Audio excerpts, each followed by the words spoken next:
because that's what Donald Trump had been telling them. So what Donald Trump was required to do in that moment, what would have been required of any American leader, was to say, we did our best and we came up short. He went the opposite way. He seized on the anger he had already stoked among his most loyal supporters, and as they approached the line, he didn't wave them off, he urged them on. Today, the committee will explain how, as a part of his last-ditch effort to overturn the election and block the transfer of power, Donald Trump summoned a mob to Washington, D.C., and ultimately spurred that mob to wage a violent attack on our democracy. Our colleagues, Ms. Murphy of Florida and Mr. Raskin of Maryland, will lay out this story. First, I'm pleased to recognize our distinguished Vice Chair, Ms. Cheney of Wyoming, for any opening comments she'd care to offer. Thank you very much, Mr. Chairman. Our committee did not conduct a hearing last week, but we did conduct an on-the-record interview of President Trump's former White House counsel, Pat Cipollone. If you have watched these hearings, you've heard us call for Mr. Cipollone to come forward to testify. He did, and Mr. Cipollone's testimony met our expectations. We will save for our next hearing President Trump's behavior during the violence of January 6th. Today's hearing will take us from December 14th, 2020, when the Electoral College met and certified the results of the 2020 presidential election, up through the morning of January 6th. You will see certain segments of Pat Cipollone's testimony today. We will also see today how President Trump summoned a mob to Washington and how the president's stolen election lies provoked that mob to attack the Capitol. And we will hear from a man who was induced by President Trump's lies to come to Washington and join the mob, and how that decision has changed his life. Today's hearing is our 7th. We have covered significant ground over the past several weeks, and we have also seen a change in how witnesses and lawyers in the Trump orbit approach this committee. Initially, their strategy in some cases appeared to be to deny and delay. Today, there appears to be a general recognition that the committee has established key facts, including that virtually everyone close to President Trump, his Justice Department officials, his White House advisors, his White House counsel, his campaign, all told him the 2020 election was not stolen. This is July, give or take around the 10th. The 4th of July weekend was this past, not this Monday, but the week before Monday, which was the 4th. So we're give or take right here at the 10th of July, 2022.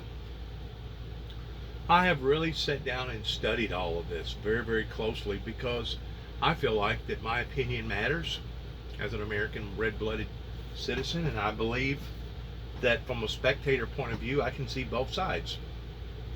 I can see the side where Donald Trump acknowledged, as well as half of the American people, that something was wrong with the American system and that the swamp needed to be drained.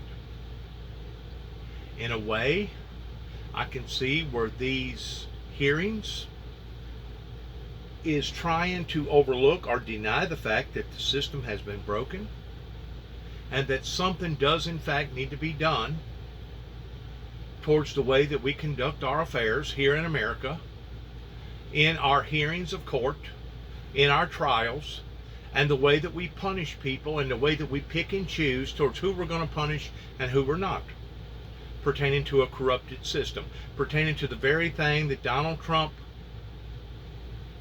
introduced his campaign on, that the swamp needed to be drained and let's rebuild America. There's absolutely no doubt in my mind that Donald Trump had harmful intentions after he realized that day of how that the crowd had become so aggressively out of control that in their violent, hostile behavior, he could had waved it off or stopped it, kind of like a general in an army or a lieutenant to be able to control his people. He could have engaged in stopping this matter. But at the same time, he was so self-induced in his own feelings and in his own emotions that he could not bring himself to stand in front of the national cameras on national-wide TV talking on the big mic in stopping the procedure that had already began, that he really didn't have no earthly idea, number one, the gravity of the danger of the situation, and number two, just exactly what could have occurred on that day towards a knockdown and drag out that would have not only been in the Capitol, not only would it have been in Washington, D.C., but it would have basically been spread at broad throughout our country, possibly resonating into a civil war. This is what Donald Trump is being held on these hearings for. But at the same time, it's not just Donald Trump. After me watching 6 different events, that's on trial here. It's not just the Republican Party and Donald Trump that's being heard and looked at, analyzed, scrutinized, and judged this way. It's the whole shoot and come batch that began 30 plus years ago, as I resonate again and again and again, that if things would have been treated in a more professional, honest way to the American people in the world, that we would not be where we are right now in seeing all the hostility, hurt feelings, and that has resonated into a country that is basically out of control. And if you don't believe me, all you got to do is look at the statistics with suicide, gun violence, homicide, suicides, et cetera, et cetera, et cetera. I blame a great deal of this not only on the political parties, but also on the church. And I realize that by me doing this, I'm stepping out and I'm looking in the eyes of others towards, wow, doesn't this guy got the nerve? Doesn't this guy got the nerve towards coming out here and blaming us for these things? Well, the buck has to stop somewhere. And the bottom line, whenever the Civil War was actually conducting itself here in America, it was not the politicians that was influencing the church members, but rather it was the other way around, towards the church members that was influencing our politicians. Whenever we get to the point that neither or, politicians or church leadership, is in control, then is whenever you have exactly what Jesus Christ said that would happen towards what good is the gospel pertaining to its originality and pertaining to its sincerity, if the things that they are doing is in vain, according to Christ, that it would been as if you would have thrown the salt out and be trampled on to the foot of man, because it had lost its original potency. It had lost its original favor. It had lost its original leadership qualities.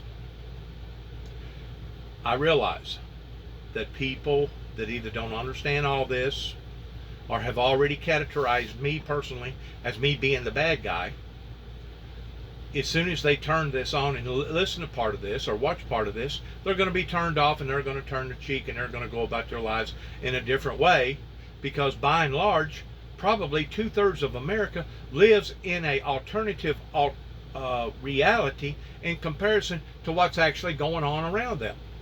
And the reason why is because they don't want to be involved, out of sight, out of mind. They don't want to be their brother's keeper, though they act like that they do. They talk like that they do.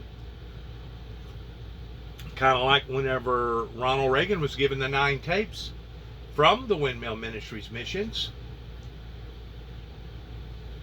It was that administration that promoted peace out of one side of their mouth, but on the other side of their mouth, they done just the very opposite.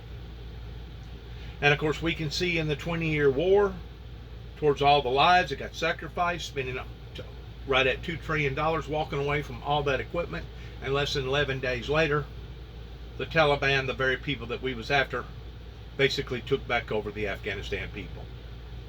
It has been a failure and a mockery from the get-go, going all the way back to the core of origin of where this first began. Now, whenever I say both sides is on trial here, I don't mean that metaphorically. I do mean that literally. Because every action requires a reaction. And if Donald Trump did not stir up the people the way that Donald Trump did, first of all, we wouldn't be having these hearings right now of scrutinizing what went on. And second of all, we wouldn't be trying to figure out where did we actually go wrong at.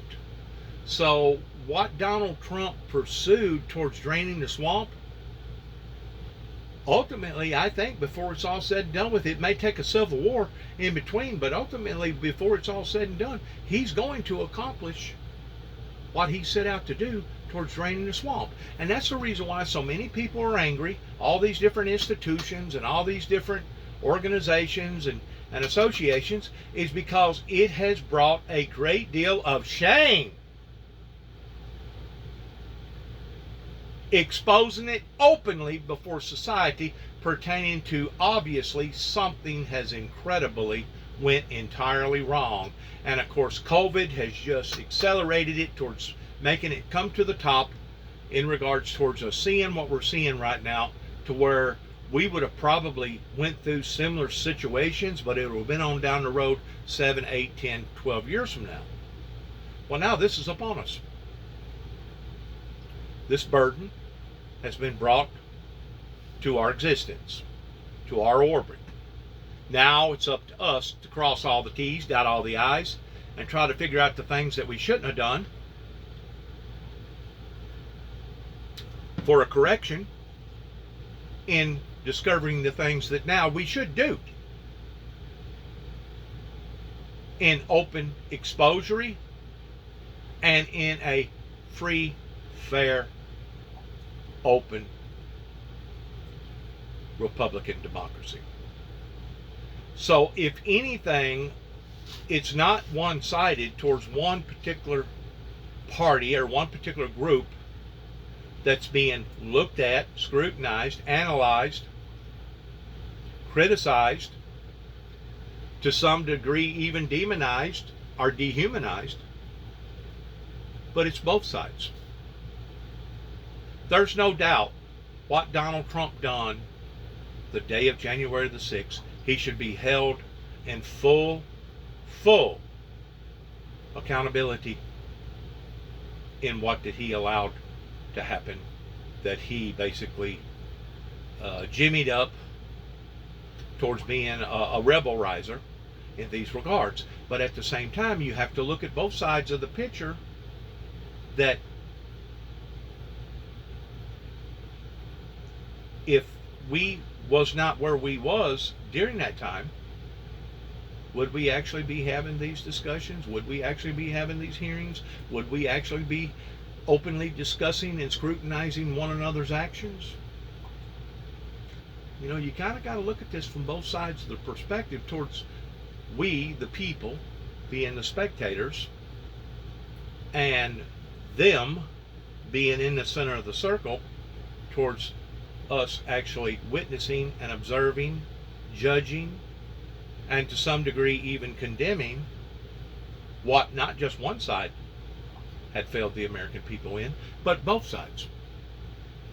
And until I see full accountability issues going all the way back into the Bush era, of various people that's still alive, regardless whether it's Dick Cheney or Bush Jr. or various media players that was involved in that responsibility at that time, until I see them doing more than just taking their head and sticking it between their legs or digging a hole and putting it in the sand like an ostrich, until I see some difference in that and see some difference in the qualities of the church, the leadership of the church. I'm just afraid that all this may actually be in vain in one perspective, but on another perspective, maybe this is what it was going to take just in order to drain the swamp, pertaining to all the crookedness and all the illegitimacies and all the inadequacies that's been going on now that has built this thing up to the point of where we are today. So when we look at this, let's be fair-minded in what we're looking at, why we're looking at it, etc., etc., etc. This appears to have changed the strategy for defending Donald Trump. Now the argument seems to be that President Trump was manipulated by others outside the administration, that he was persuaded to ignore his closest advisors, and that he was incapable of telling right from wrong. This new strategy is to try to blame only John Eastman or Sidney Powell or Congressman Scott Perry or others, and not President Trump. In this version, the president was, quote, poorly served by these outside advisors. The strategy is to blame people his advisors called, quote, the crazies for what Donald Trump did. This, of course, is nonsense. As Hillary Clinton would call them, the deplorables. Because Donald Trump is not crazy. He's mentally stable. He was the leader of the President of the United States, which is not just the leader of one particular party, but the leader of all parties. The buck stops at the desk. It always has, it always will. And until we're willing to decipher the differences between influences versus leadership qualities that has failed here, we're probably never going to get to the bottom of the problem, in which, once more, it is complicated. You got to be able to look at this fair-mindedly in understanding what went on, how it went on, the whole purpose for it going on, that the whole thing is basically turned into a charade. And the reason why it's turned into a charade, because we're $30 trillion in debt. Every move that this American government has tried to pursue has backfired on them, to the point that now we're seeing nothing but blood and violence, distress, an unsafe environment, people failing pertaining to businesses, people's lives being destroyed because of drugs and overdoses and suicides. We're seeing so many different issues that had not been addressed properly leading up into the moment that we're in right now, of, as far as I'm concerned, poor leadership qualities upon both parties, that has now subsequently caused a great deal of grief, distress, pain, agony, and remorse in not only the people that is responsible for these problems, but now it has led down into the lives of the innocent, especially the millennials and below, that basically look at our society right now towards it being a hopeless society. A hopeless society. So please, as you're watching round 7 on the January 6 hearings, do so open-mindedly as well as fair-mindedly towards looking and analyzing both sides of the fence rather than just one. President Trump is a 76-year-old man. He is not an impressionable child. Just like everyone else in our country, he is responsible for his own actions and his own choices. As our investigation has shown, Donald Trump had access to more detailed and specific information showing that the election was not actually stolen than almost any other American. And he was told this over and over again. No rational or sane man in his position could disregard that information and reach the opposite conclusion. And Donald Trump cannot escape responsibility by being willfully blind. Nor can any argument of any kind excuse President Trump's behavior during the violent attack on January 6th. As you watch our hearing today, I would urge you to keep your eye on two specific points. First, you will see evidence. To me, it would be the same thing if you was forced to have to get on the same level, let's say, as being a vigilante and taking the law into your own hands, simply because somebody was breaking into your home, and simply because you felt that it was imperative that if you did not defend yourself the way that you defended yourself by killing the person that was breaking into your home, that you yourself was possibly going to become deceased. Because you had to get on the same level as the person, the criminal that was coming into your home towards killing that criminal, now all of a sudden are you going to start judging the victim? Because the victim had to get on the same status quo towards being a murderer and murdering that individual simply because it was either the perpetrator that was breaking into the home's life or the victim that was living in the home. You got to look at both sides. And there was a reason that caused society to get so displaced and to become so unreasonable in regards towards their chief and commander that was leading them on. That's the part there that I feel like that the American people, as well as this council, is not addressing properly and accurately, that they're focusing their attention on one particular individual or one particular party that, yes, went too far with their crusade. But now, on the other hand, let's look at what prompted that crusade and why that crusade had to go to the extremes of what it went through because of everything being so out of order. I'm not excusing neither party.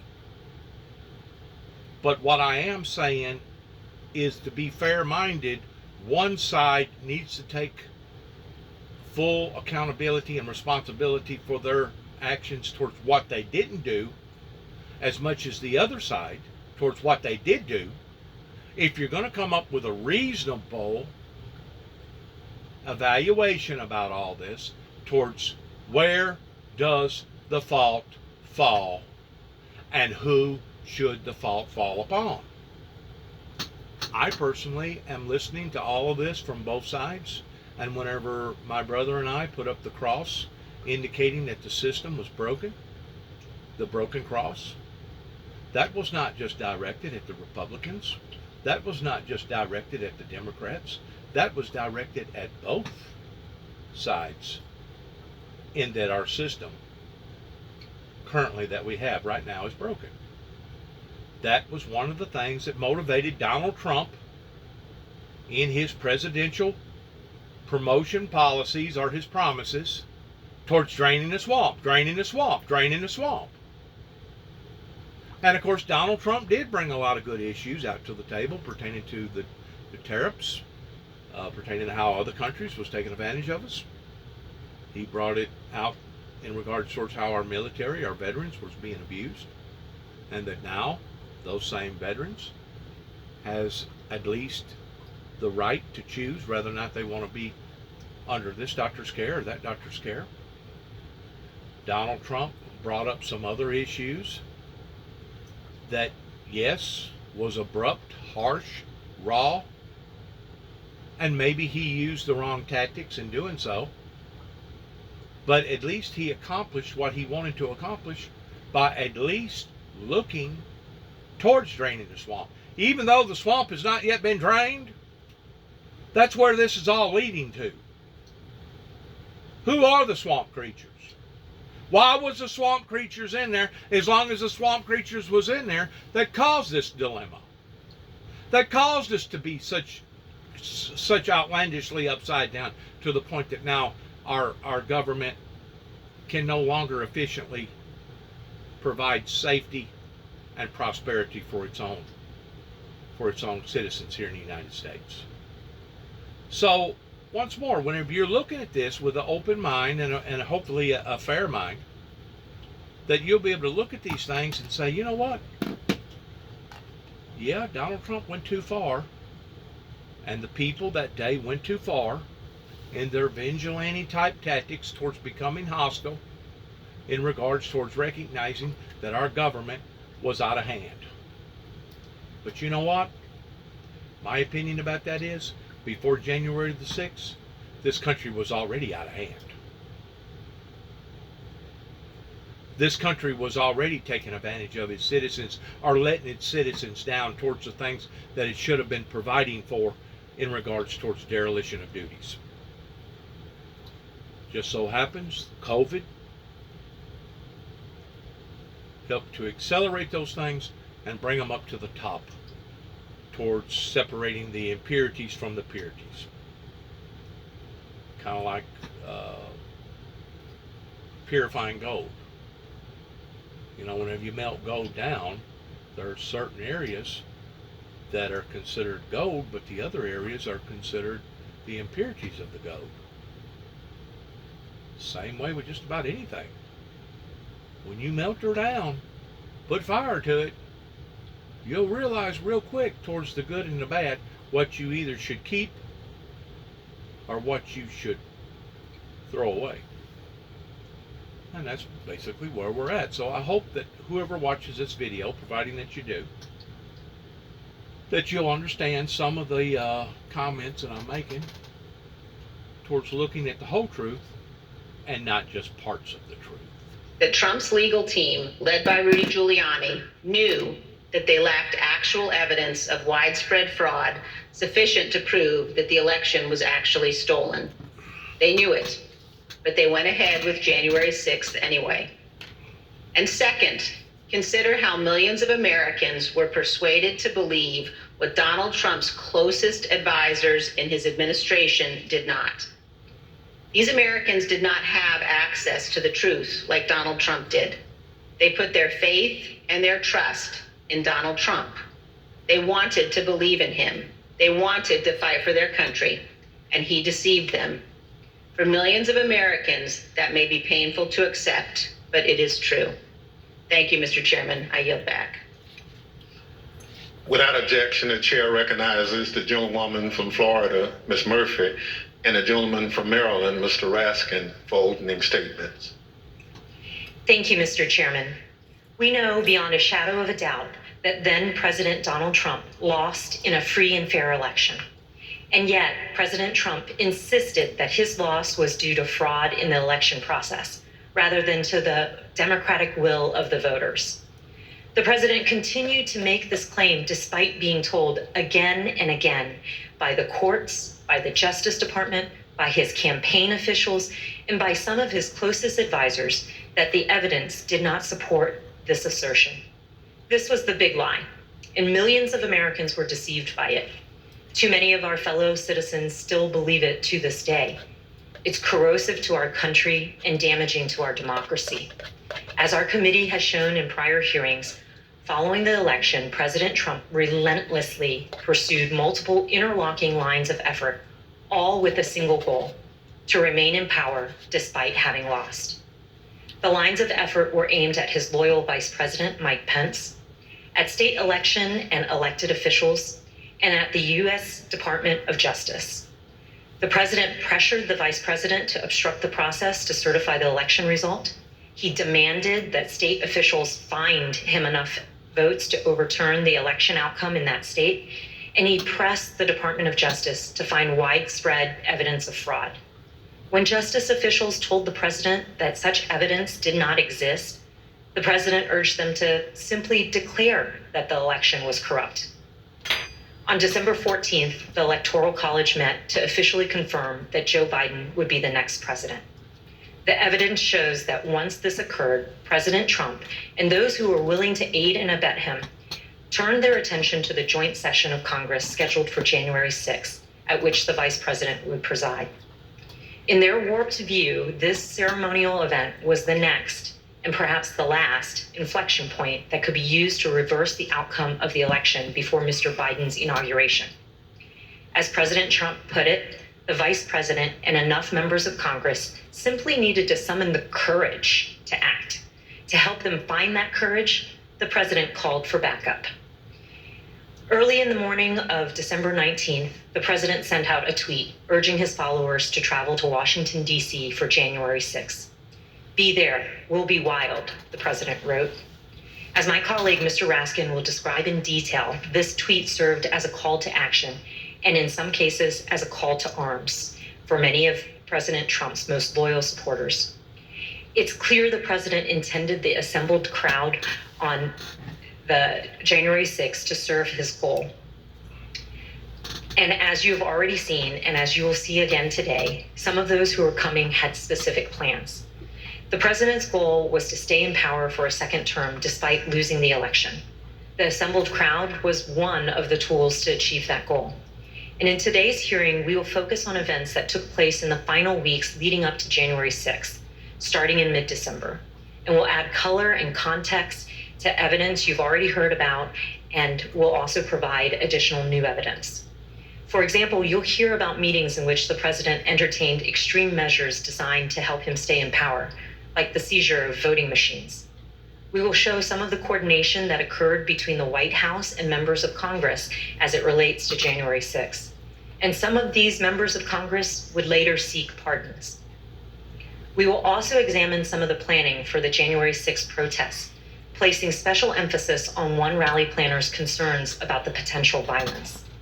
And we will describe some of the president's key actions on the evening of January 5th and the morning of January 6th, including how the president edited and ad-libbed his speech that morning at the Ellipse, directed the crowd to march to the Capitol, and spoke off script in a way that further inflamed an already angry crowd. I yield to the gentleman from Maryland, Mr. Raskin. Thank you, Ms. Murphy. I'd like to bring out a fact pertaining to 291 Thompson Road, Sharon, Tennessee, zip code 38255. When I come back to Northwest Tennessee in 2014, it was a known fact at that time of various people that looked at the situation here in America that could decipher and understand that our system was no longer being effective in comparison to the way that our affairs was being handled prior to 2014, probably going all the way back as much as 40 years ago. That was whenever the founder of the Windmill Ministries, Dennis James Juby Jackson, and his brother David Jeffrey Jackson made an open declaration to not only this community but to the world that the system was broken. This was in 2014.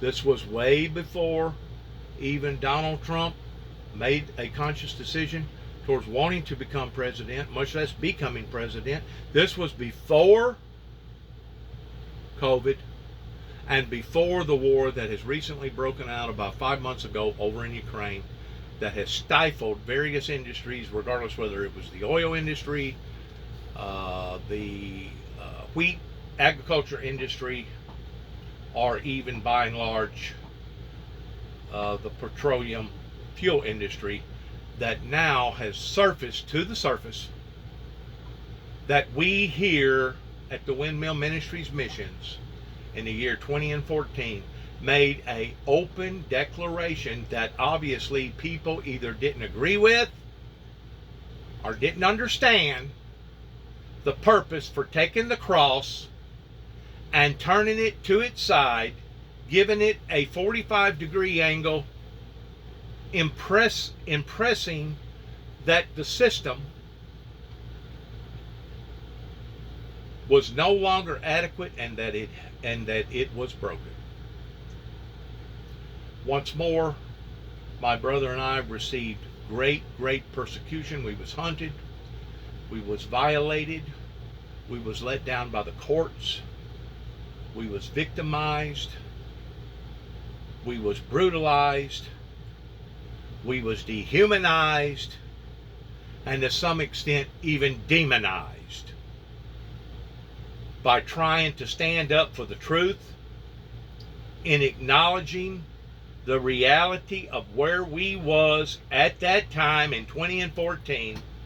And of course, because of all the aggravation, all the persecution, all the social distancing, people ostracizing my brother David because of his brother Juby, the one that's speaking to you right now, because of all the peer pressure, plus David not taking care of his health properly the way that he should towards still smoking. One thing added to another, and another added to another, to the point that my brother became deceased at the age of 51. Even though he was putting in 10 hours a day working for McLean Power down in Trenton, Tennessee, working 10 hours a day. But that was the only way that my brother could maintain a acceptable payroll at the end of the week, because if he did not pursue in putting in that overtime, he basically wouldn't have had enough money to have even survived off of. So between one problem versus another, me coming back, the way that the community responded in what we was trying to achieve out here, the pressures was so great that it got to him. And to this day, I still do not hear any type of formal. I did hear an informal apology coming from Tommy Moore over a telephone call, but that does not do nothing for my particular record that they forced me, blackmailed me into, to the degree that if I did not plead guilty to a stalking charge towards being concerned about 3 innocent children across the road, that I was basically going to rot in jail, in addition to the way that the general public was taking advantage of the situation out here that would have basically, I guess, stole everything on 291 Thompson Road. They already took guns, knives, jewelry, basically anything valuable that was out here at the time. They basically walked off from it during the time that I was in my 37-day incarcerated period. But it was the state prosecutor that took false information of the occurrence that happened in my life prior to that up in Kentucky, not realizing that that charge had been redacted to a misdemeanor, that had convinced me, because of what happened in Kentucky versus what was going on here, I should plead guilty to a stalking charge and be marked for the rest of my life towards being a repeat offender.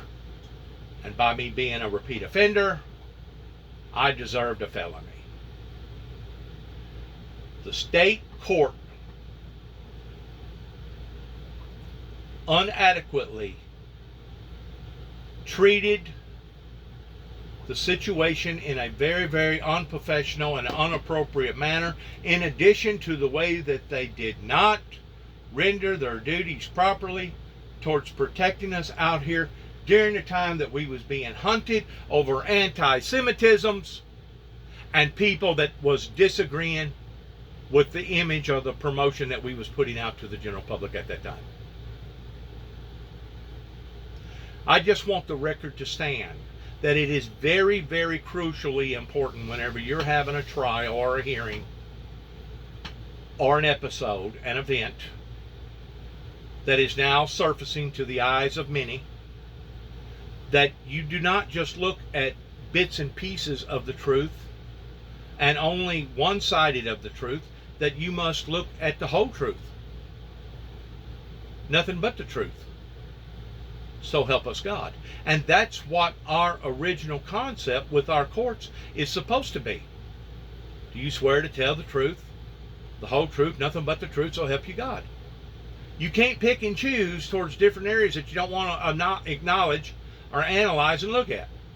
You have to look at both sides, regardless whether it's the events that happened at 291 Thompson Road Sharon, Tennessee, zip code 38255, here in Weakley County, pertaining to the unjust courts that made their decision during the time that they made their decision, during the time that I was very vulnerable, while my brother had recently died, and then grabbing me up, even though my attorney, Bruce Brown, acknowledged to the courts that Mr. Jackson was not notified of his arraignment trial date. We knew that we had set up a date, but we didn't know what the date was. It was my brother and I that hired this attorney. We'd already went to the courts. Tommy Moore had already acknowledged, well, if you feel that way about it, yeah, let's take it to a higher court. So he acknowledged of what our request was. Rather than hearing it that day, he went ahead and acknowledged for it to be pushed up to the higher court. But I had no idea that my brother was going to die.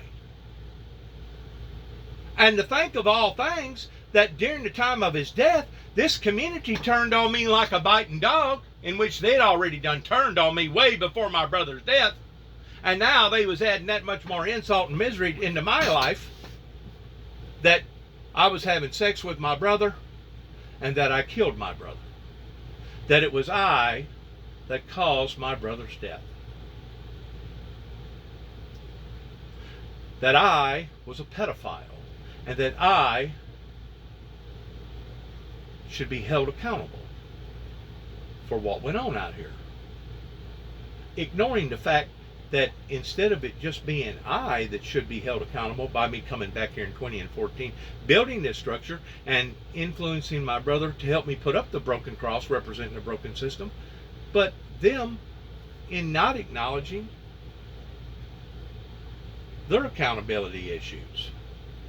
You talk about the blind leading the blind. You can't get no deeper than the blind leading the blind, not only in what happened in my life, but I kind of feel like it's the blind leading the blind up here with these court hearings. This makes the seventh one. They keep focusing on one thing, which is part of the truth. Don't get me wrong. It was wrong in what went on. But they're not looking at the whole truth. Nothing but the truth. So help us God. And that's whenever a nation gets in trouble, whenever it wants to pick and choose different things of what they're going to accept and what they're not going to accept, even though the evidence proves otherwise. That's kind of like people that want to believe in religion, in believing in God, the Lord Jesus Christ, and they want to look at part of the truth, but not all the truth. They want to believe part of the Bible, but not all the Bible. That's whenever salt has lost its potency, and it would just as well has been trampled down by the foot of man. That's where we are. Sadly, that is where we are. Whenever it reaches the level that it is reached, then you have chaos. You have anarchy. You have cruel, indifferent, cold, mean-spirited things happening to innocent lives here in America, and that is not what America was founded off of, and that is not what America is supposed to be about today. But because various organizations and various administrations has done the improper things, going all the way back 30 some odd years ago into the Reagan era, I personally go back to 1983 because that was a milestone in my life, and not only me almost losing my life, but that was whenever other members of my family was attacked. My cousin that lost a son, another son got 90% burned up, lost his wife and 2 other kids in a fire. That same year was whenever my father, his sister, and his older brother merged down in Plano, Texas, and come together in a meeting that I feel like, even though consciously they may not have known what was going on in 1983, something within their soul or something within their spirit was telling them, you know what, this may be the last time of all times for us to get together as a family. Of course, the younger brother, he was already dead. That's what I'm thinking. I may have to reevaluate that statement. I know the three of them wound up down there. It may have been all four of them from Miss Aldell's births, Kelmer and Miss Aldell's births. But in 1983, there was some very, very potent, abstract, abnormal things that occurred, not just in my life, but in our lives in general, towards the Jackson family being targeted on a supernatural scale, especially after the two hands miraculously come out of heaven and my life was spared. In comparison to my personal testimony here at 291 Thompson Road, Sharon, Tennessee, zip code 38255, pertaining to our family legacy, our family reputation, which wasn't always the best in the world, but we was never dishonest about it. We always acknowledged our wrongs as well as our rights. And that's where I feel like that this group of people in these hearings are not doing. They're acknowledging only part of the wrongs and not all the wrongs. Once more, you have to look at things in a fair-minded way, open-minded and fair-minded way, towards putting and shifting the blame where the blame needed to be shifted. And to me, it just doesn't need to be shifted in one particular area, but it needs to be shifted in several areas towards led to the January 6 riots that almost caused this country to crumble. Mr. Chairman, Madam Vice Chair, 4 days after the electors met across the country and made Joe Biden the president-elect, Donald Trump was still trying to find a way to hang on to the presidency. On Friday, December 18th, his team of outside advisors paid him a surprise visit in the White House that would quickly become the stuff of legend. The meeting has been called unhinged, not normal, and the craziest meeting of the Trump presidency. The outside lawyers who'd been involved in dozens of failed lawsuits had lots of theories supporting the big lie, but no evidence to support it. As we will see, however, they brought to the White House a draft executive order that they had prepared for President Trump to further his ends. Specifically, they proposed the immediate mass seizure of state election machines by the U.S. military. The meeting ended after midnight with apparent rejection of that idea. In the wee hours of December 19th, dissatisfied with his options, Donald Trump decided to call for a large and wild crowd on Wednesday, January 6th, the day when Congress would meet to certify the electoral votes. Never before in American history had a president called for a crowd to come contest the counting of electoral votes by Congress, or engaged in any effort designed to influence, delay, or obstruct the joint session of Congress in doing its work required by our Constitution and the Electoral Count Act. As we'll see, Donald Trump's 1:42 a.m. tweet electrified and galvanized his supporters, especially the dangerous extremists in the Oath Keepers, the Proud Boys, and other racist and white nationalist groups spoiling for a fight against the government. Three rings of interwoven attack were now operating towards January 6th. On the inside ring, Trump continued trying to work to overturn the election by getting Mike Pence to abandon his oath of office as vice president and assert the unilateral power to reject electoral votes. This would have been a fundamental and unprecedented breach of the Constitution that would promise Trump multiple ways of staying in office. Meanwhile, in the middle ring, members of domestic violent extremist groups created an alliance, both online and in person, to coordinate a massive effort to storm, invade, and occupy the Capitol. By placing a target on the joint session of Congress, Trump had mobilized these groups around a common goal, emboldening them, strengthening their working relationships, and helping build their numbers. Finally, in the outer ring, on January 6th, there assembled a large and angry crowd, the political force that Trump considered both the touchstone and the measure of his political power. Here were thousands of enraged Trump followers, thoroughly convinced by the big lie, who traveled from across the country to join Trump's wild rally to stop the steal. With the proper incitement by political leaders and the proper instigation from the extremists, many members of this crowd could be led to storm the Capitol, confront the vice president in Congress, and try to overturn the 2020 election result. All of these efforts would converge and explode on January the 6th. Mr. Chairman, as you know better than any other member of this committee from the wrenching struggle for voting rights in your beloved Mississippi, the problem of politicians whipping up mob violence to destroy fair elections is the oldest domestic enemy of constitutional democracy in America. Abraham Lincoln knew it too. In 1837, a racist mob in Alton, Illinois, broke into the offices of an abolitionist newspaper and killed its editor, Elijah Lovejoy. Lincoln wrote a speech in which he said that no transatlantic military giant could ever crush us as a nation, even with all of the fortunes in the world. But if downfall ever comes to America, he said, we ourselves would be its author and finisher. If racist mobs are encouraged by politicians to rampage and terrorize, Lincoln said, they will violate the rights of other citizens and quickly destroy the bonds of social trust necessary for democracy to work. Mobs and demagogues will put us on a path to political tyranny, Lincoln said.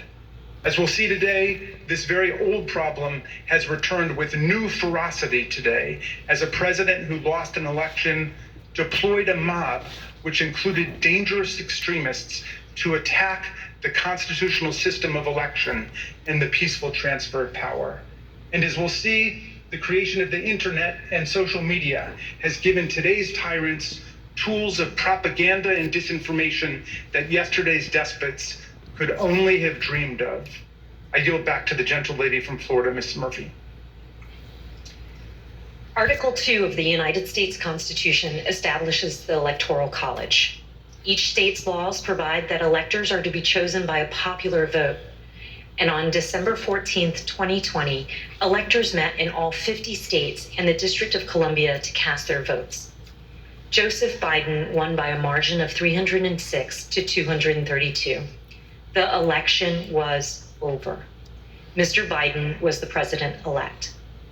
Before the Electoral College met, Donald Trump and his allies filed dozens of legal challenges to the election, but they lost over and over again, including in front of multiple judges President Trump had nominated to the bench. In many of these cases, the judges were highly critical of the arguments put forward, explaining that no genuine evidence of widespread fraud had been presented. For example, a federal judge in Pennsylvania said, "This court has been presented with strained legal arguments without merit and speculative accusations unsupported by evidence. In the United States of America, this cannot justify the disenfranchisement of a single voter, let alone all the voters of its sixth most populated state." On December 15th, after the Electoral College certified the outcome, the Republican majority leader in the Senate acknowledged Mr. Biden's victory. Yesterday, electors met in all 50 states. So as of this morning, our country has officially a president-elect and a vice president-elect. Many millions of us had hoped the presidential election would yield a different result. But our system of government has processes to determine who will be sworn in on January the 20th. The Electoral College has spoken. So today I want to congratulate President-elect Joe Biden. Even members of President Trump's cabinet and his White House staff understood the significance of his losses in the courts and the absence of evidence of fraud. They also respected the constitutional certification by the Electoral College. Many of them told President Trump that it was time to concede the election to Mr. Biden. For example, then Secretary of Labor Jean Scalia, an accomplished lawyer and the son of late Justice Scalia, called President Trump in mid-December and advised him to concede and accept the rulings of the courts. And so I had to put a call into the president. I might have called on the 13th. We spoke, I believe, on the 14th, in which I conveyed to him that I thought that it was time for him to acknowledge that President Biden had prevailed in the election. But I communicated to the president that when that legal process is exhausted and when the electors have voted, that's the point at which that outcome needs to be expected. I told him that I did believe, yes, that once those legal processes were run, if fraud had not been established that had affected the outcome of the election, then unfortunately I believed that what had to be done was concede the outcome. As you've seen in prior hearings, President Trump's Justice Department, his White House staff, and his campaign officials were repeatedly telling him that there was no evidence of fraud sufficient to change the outcome of the election. And last week, we conducted an 8-hour interview with President Trump's White House counsel, Pat Cipollone. You'll see a number of excerpts of that interview today and even more in our next hearing. Mr. Cipollone told us that he agreed with the testimony that there was no evidence of fraud sufficient to overturn the election. I want to start by asking if you agree, Mr. Cipollone, with the conclusions of Matt Morgan and Bill Barr, of all of the individuals who evaluated those claims, that there is no evidence of election fraud sufficient to undermine the outcome in a particular state. Yes, I agree with that. And Mr. Cipollone also specifically testified that he believed that Donald Trump should have conceded the election. Did you believe, Mr. Cipollone, that the president should concede once you made the determination based on the investigations that you credited DOJ did, and did you in your mind form a belief that the president should concede the election loss at a certain point after the election? Well, again, I was the White House counsel. Some of those decisions are political.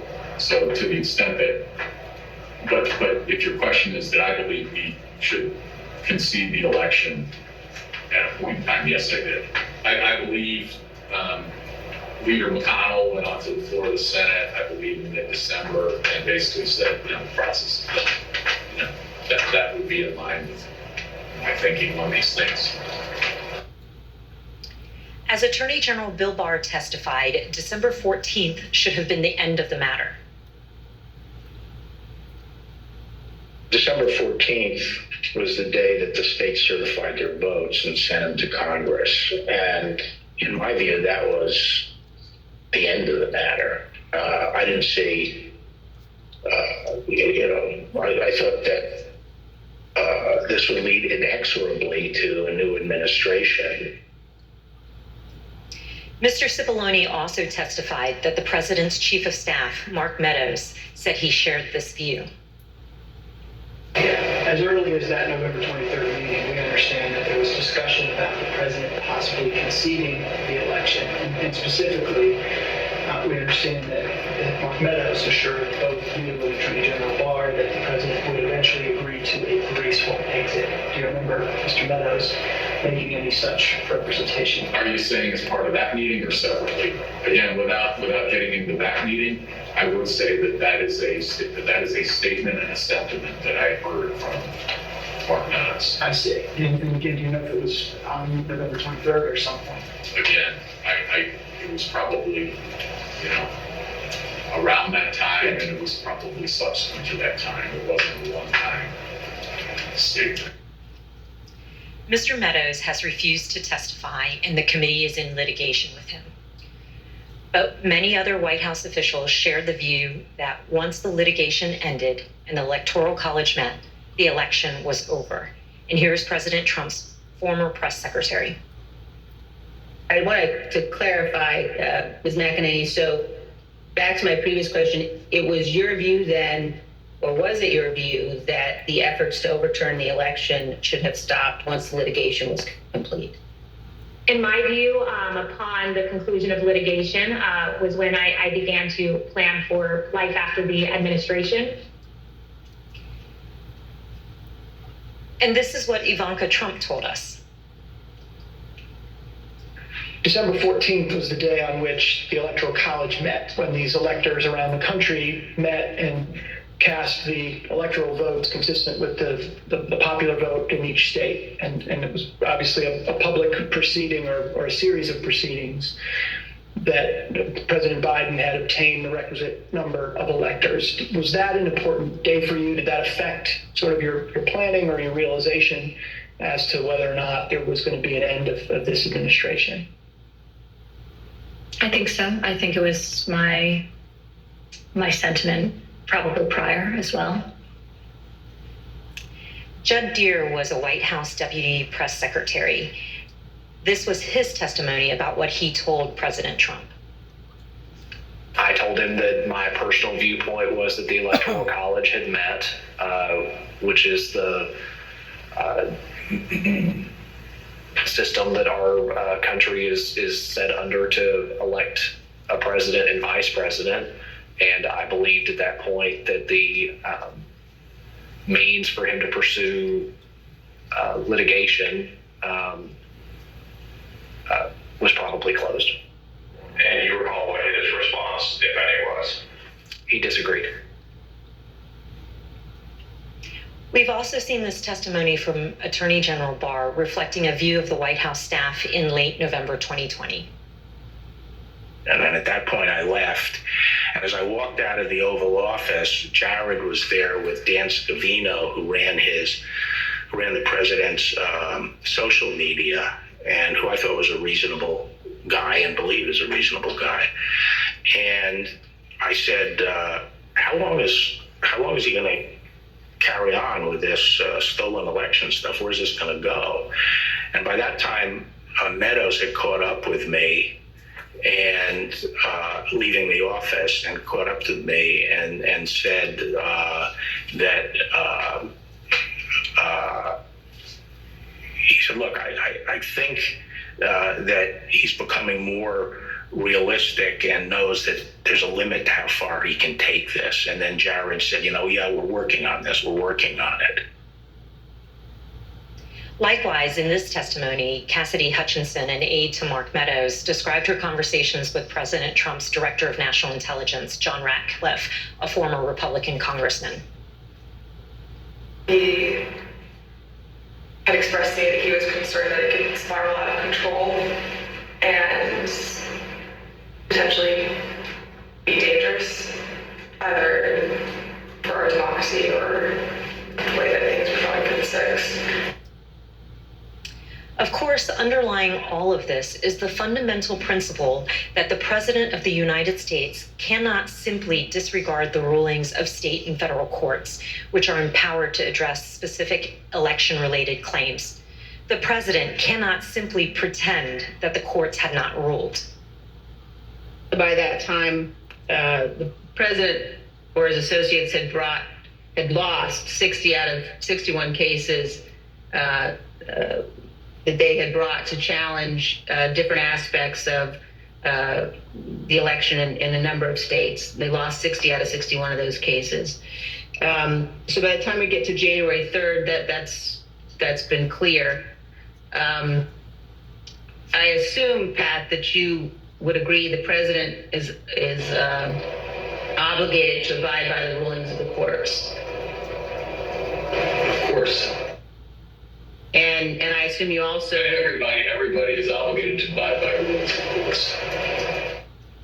And I assume you also would agree the president has a particular obligation to take care that the laws be faithfully executed. That is one of the president's obligations, correct. Yet President Trump disregarded these court rulings and the counsel from his closest advisors and continued his efforts to cling to power. In our prior hearings, you have heard considerable testimony about President Trump's attempts to corruptly pressure Vice President Pence to refuse to count electoral votes, to corrupt the Department of Justice, to pressure state officials and state legislatures, and to create and submit a series of fake electoral slates. Now, we will show you what other actions President Trump was taking between December 14th, 2020 and January 6th. I yield to the gentleman from Maryland, Mr. Raskin. Thank you, Ms. Murphy. Throughout our hearings, you've heard how President Trump made baseless claims that voting machines were being manipulated by foreign powers in the 2020 election. You've also heard Trump's Attorney General, Bill Barr, describe such claims as complete nonsense, which he told the president. Let's review that testimony. I saw absolutely zero basis for the allegations, but they were made in such a sensational way that they obviously were influencing a lot of people, members of the public, that there was this systemic corruption in the system and that their votes didn't count and that these machines controlled by somebody else were actually determining it, which was complete nonsense. And it was being laid out there. And I told them that it was crazy stuff and they were wasting their time on that. And it was doing a great disservice to the country. We've learned that President Trump's White House counsel agreed with the Department of Justice about this. Attorney General Barr made a public announcement on December 1st, less than a month, that he had seen no sustained fraud sufficient to fair to say that by December 1st, you had reached the scene. It's fair to say that I agree with Attorney General Barr's conclusion on December 1st. Yes, I did, and I supported that conclusion. However, the strong rejection of the Attorney General and the White House counsel of these claims did not stop the president from trying to press them in public. But that's not all he did. Indeed, as you'll see in this clip, the president asked Attorney General Bill Barr to have the Department of Justice seize voting machines in the states. My recollection is the president said something like, well, we could get to the bottom, some people say we could get to the bottom of this if the department seized the machines. It was a typical way of raising a point. And I said, absolutely not. There's no probable cause, and I'm not going to seize any machines. And that was that. Yeah. But this wasn't the end of the matter. On the evening of December 18th, 2020, Sidney Powell, General Michael Flynn, and others entered the White House for an unplanned meeting with the president, the meeting that would last multiple hours and become hot-blooded and contentious. The executive order behind me on the screen was drafted on December the 16th, just 2 days after the Electoral College vote, by several of the president's outside advisors over a luncheon at the Trump International Hotel. As you can see here, this proposed order directs the Secretary of Defense to seize voting machines, quote, effective immediately, but it goes even further than that. Under the order, President Trump would appoint a special counsel with the power to seize machines and then charge people with crimes with all resources necessary to carry out her duties. The specific plan was to name Sidney Powell as special counsel, the Trump lawyer who had spent the post-election period making outlandish claims about Venezuelan and Chinese interference in the election, among others. Here's what White House counsel Pat Cipollone had to say about Sidney Powell's qualifications to take on such expansive authority.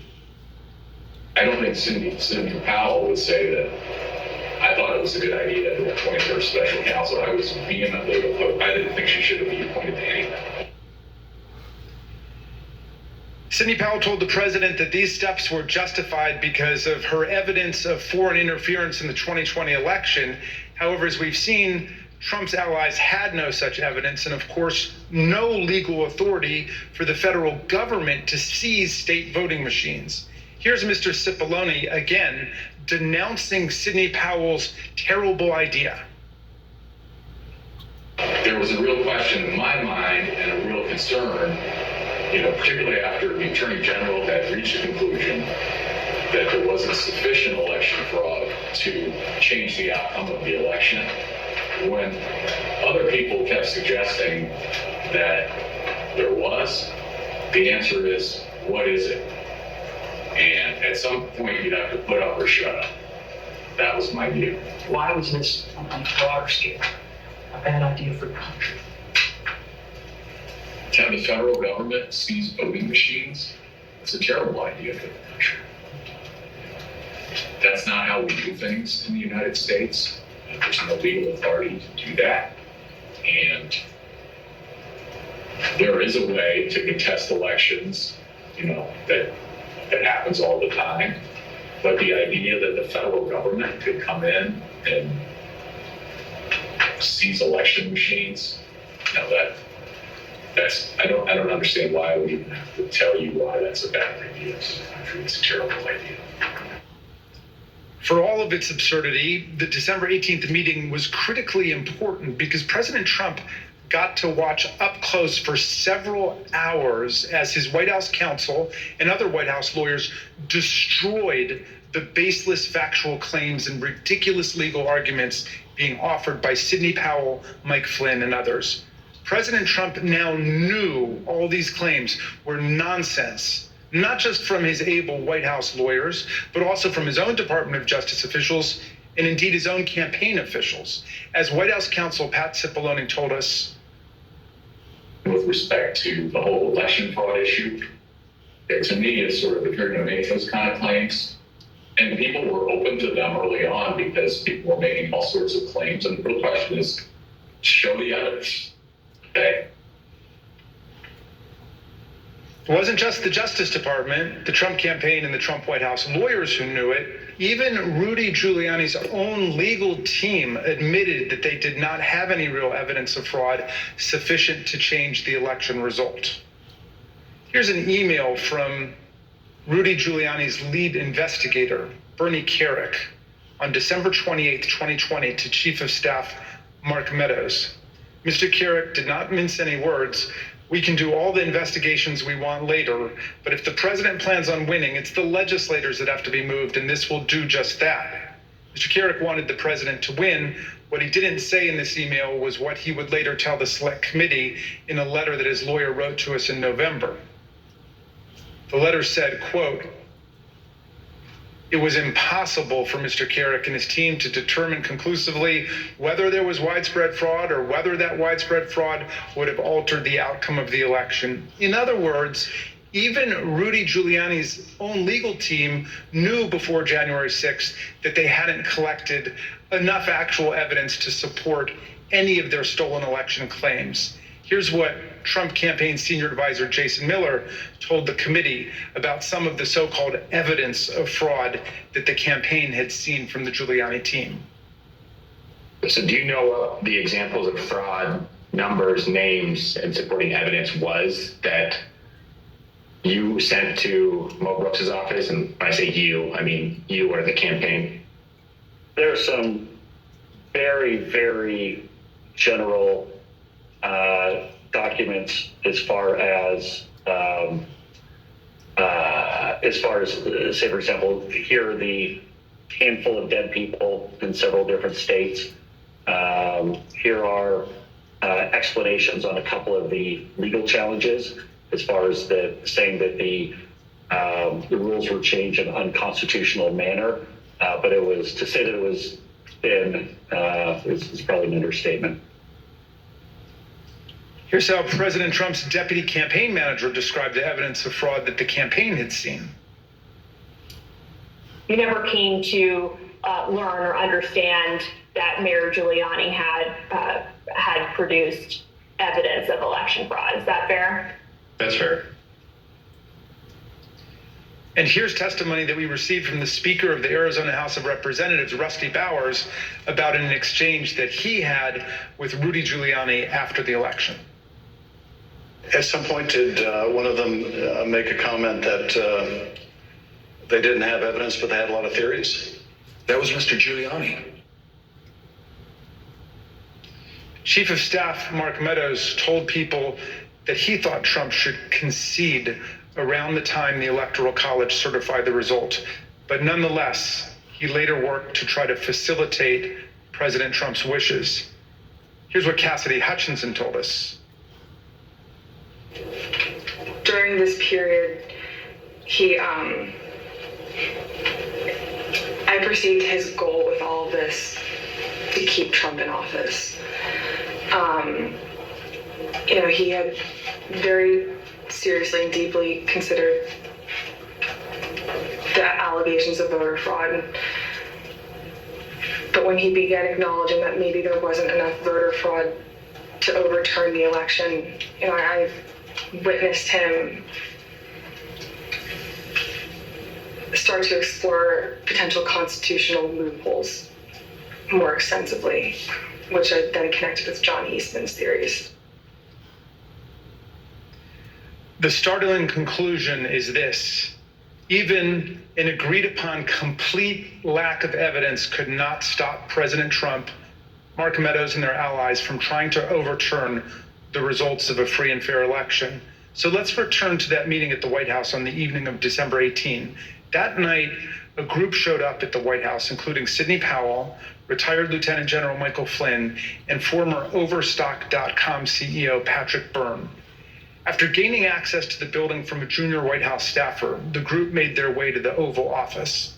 They were able to speak with the president by himself for some time until White House officials learned of the meeting.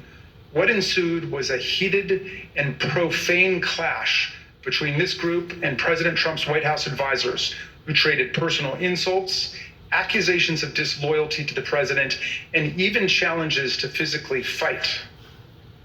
The meeting would last over 6 hours, beginning here in the Oval Office, moving around the West Wing, and many hours later, ending up in the president's private residence. The Select Committee had spoken with 6 of the participants, as well as staffers who could hear the screaming from outside the Oval Office. What took place next is best told in their own words, as you will see from this video. Did you believe that it was going to work, that you were going to be able to get to see the president without an appointment? I had no idea. In fact, you did get to see the president without an appointment. We did. How much time did you have alone with the president? And I say alone, you had other people with you, but right from his aides before the crowd came running? Probably no more than 10 or 15 minutes. Was in that... I bet that's the baloney set a new land speed record. I got a call either from Molly or that I need to get to the Oval Office. So that was the first point that I had recognized. Okay, there was nobody in there from the White House. Mark's gone. What's going on right now? I opened the door and I walked in. I saw General Flynn. I saw Sidney Powell sitting there. I was not happy to see the people in the Oval Office. Well, again, I don't think they were providing. Well, first of all, the Overstock person, I've never knew who this guy was. Actually, the first thing I did, I walked in, I looked at him, and I said, "Who are you?" And he told me. I don't think any of these people were providing the president with good advice, and so I didn't understand how they had gotten in. In the short period of time that you had with the president, did he seem receptive to the presentation that you were making? He was very interested in hearing particularly about the CISA finding and the terms of 13848 that apparently nobody else had bothered to inform him of. I was asking, like, you claim the Democrats were working with Hugo Chavez, Venezuelans, and whomever else. And at one point, General Flynn took out a diagram that supposedly showed IP addresses all over the world, and who was communicating with whom via the machines, and some comment about like Nest thermostats being hooked up to the internet. So it's been reported that during this meeting, Ms. Powell talked about Dominion voting machines and made various election fraud claims that involve foreign countries such as Venezuela, Iran, and China. Is that accurate? Sure. Was the meeting tense? Oh, yeah. It was not a casual meeting. Explain.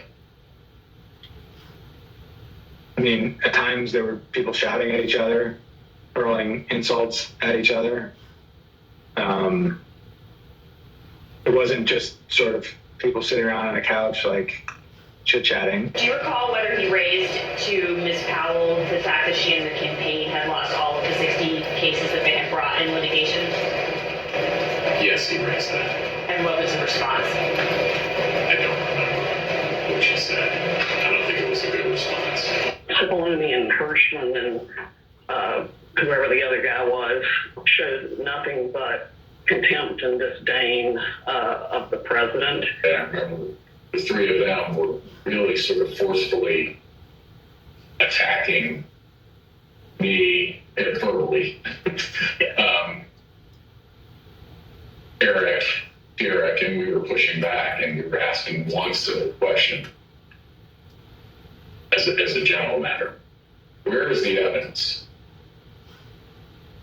So, what response did you get when you asked Ms. Powell and her colleagues? Where's the a variety of the responses based on my current recollection, including, can't believe you would say something like, things like this, like, what do you mean, where's the evidence? You should know, and things like that, or, a disregard, I would say, a general disregard for the importance of actually backing up what you say with facts. And, then there was discussion of, well, we don't have it now, but we will have it or whatever. I mean, if it had been me sitting in his chair, I would have fired all of them that night and had them escorted out of the building. It's Derek and I both challenged what she was saying. And she says, well, the judges are corrupt. And I was like, everyone? Every single case that you've done in the country you guys lost, every one of them is corrupt? Even the ones we appointed? And I'm being nice. I was much more harsh to her. So one of the other things that's been reported that was said during this meeting was that President Trump told White House lawyers, Mr. Hirschman and Mr. Cipollone, that they weren't offering him any solutions, but Ms. Powell and others were. So why not try what Ms. Powell and others were proposing? Do you remember anything along those lines being said by President Trump? I do. That sounds right. I think that it got to the point where the screaming was completely out there. I mean, you got people walk in, it was late at night, it had been a long day, and what they were proposing, I thought was nuts. I'm gonna categorically describe it as, you guys are not tough enough. Or maybe I put it another way, you're a bunch of pussies. Excuse the expression, but I'm almost certain the word was used. Slim screamed at me that I was a quitter and everything, kept on standing up and turning around and screaming at me. And then at a certain point I had it with him. So I yelled back. Either come over or sit your effing ass back down. The president and the White House team went upstairs to the residence, but to the public part of the residence, the big parlor where you can have meetings in the conference room. Oval. They call it the yellow oval? Yes, exactly, the yellow oval office. I always called it the upper. And I'm not exactly sure where the Sydney group went. I think maybe the Roosevelt room. And I stayed in the cabinet room, which is kind of cool. I really like that. All by myself. At the end of the day, we landed where we started the meeting, at least from a structural standpoint, which was Sidney Powell was fighting, Mike Flynn was fighting. They were looking for avenues that would result in President Trump remaining President Trump for a second term. The meeting finally ended after midnight. Here are text messages sent by Cassidy Hutchinson during and after the meeting. As you can see, Ms. Hutchinson reported that the meeting in the West Wing was unhinged. The meeting finally broke up after midnight. During the early morning of December 19, Cassidy Hutchinson captured the moment of Mark Meadows escorting Rudy Giuliani off the White House grounds to, quote, make sure he didn't wander back into the mansion. Certain accounts of this meeting indicate that President Trump actually granted Ms. Powell's security clearance and appointed her to a somewhat ill-defined position of special counsel. He asked Pat Cipollone if he had the authority to name me special counsel, and he said yes. And then he asked him if he had the authority to give me whatever security clearance I needed, and Pat Cipollone said yes. And then the president said, okay, I'm naming her that, and I'm giving her security clearance. And then shortly before we left, and it totally blew up, was when Cipollone and or Hirschman and whoever the other young man was said, you can name her whatever you want to name her and no one's going to pay any attention to it. How did he respond? How did the president respond to that? Something like, you see what I deal with this all the time. Over the ensuing days, no further steps were taken to appoint Sidney Powell, but there is some ambiguity about what the president actually said and did during the meeting. Here is how Pat Cipollone described it. I don't know what her understanding of whether she had been appointed, what she had been appointed to. Okay. In my view, she hadn't been appointed to anything and ultimately wasn't appointed to anything because there had to be other steps taken. So that was my view when I left the meeting, but she may have a different view and others may have a different view and the president may have a different. Were any steps taken, including the president himself, telling her she'd been appointed? Again, I'm not going to get into what the president said in the meeting. My recollection is you're not appointed. You're not appointed until steps are taken to get the paperwork done. And when I left the meeting, okay, I guess what I'm trying to say is I'm not going to get into what the president said or say he wanted. Mr. Belaine, when the matter continued to flare up over the next several days, was it your understanding that Sidney Powell was still seeking an appointment or that she was asserting that she had been appointed by the president at the December 18 meeting? Now that you mention it, probably both. In terms of I think she may have been of the view that she had been appointed and was seeking to, get that done, and that she should be appointed. As you listen to these clips, remember that Ms. Powell, the person who President Trump tried to make special counsel, was ultimately sanctioned by a federal court and sued by Dominion Voting Systems for defamation.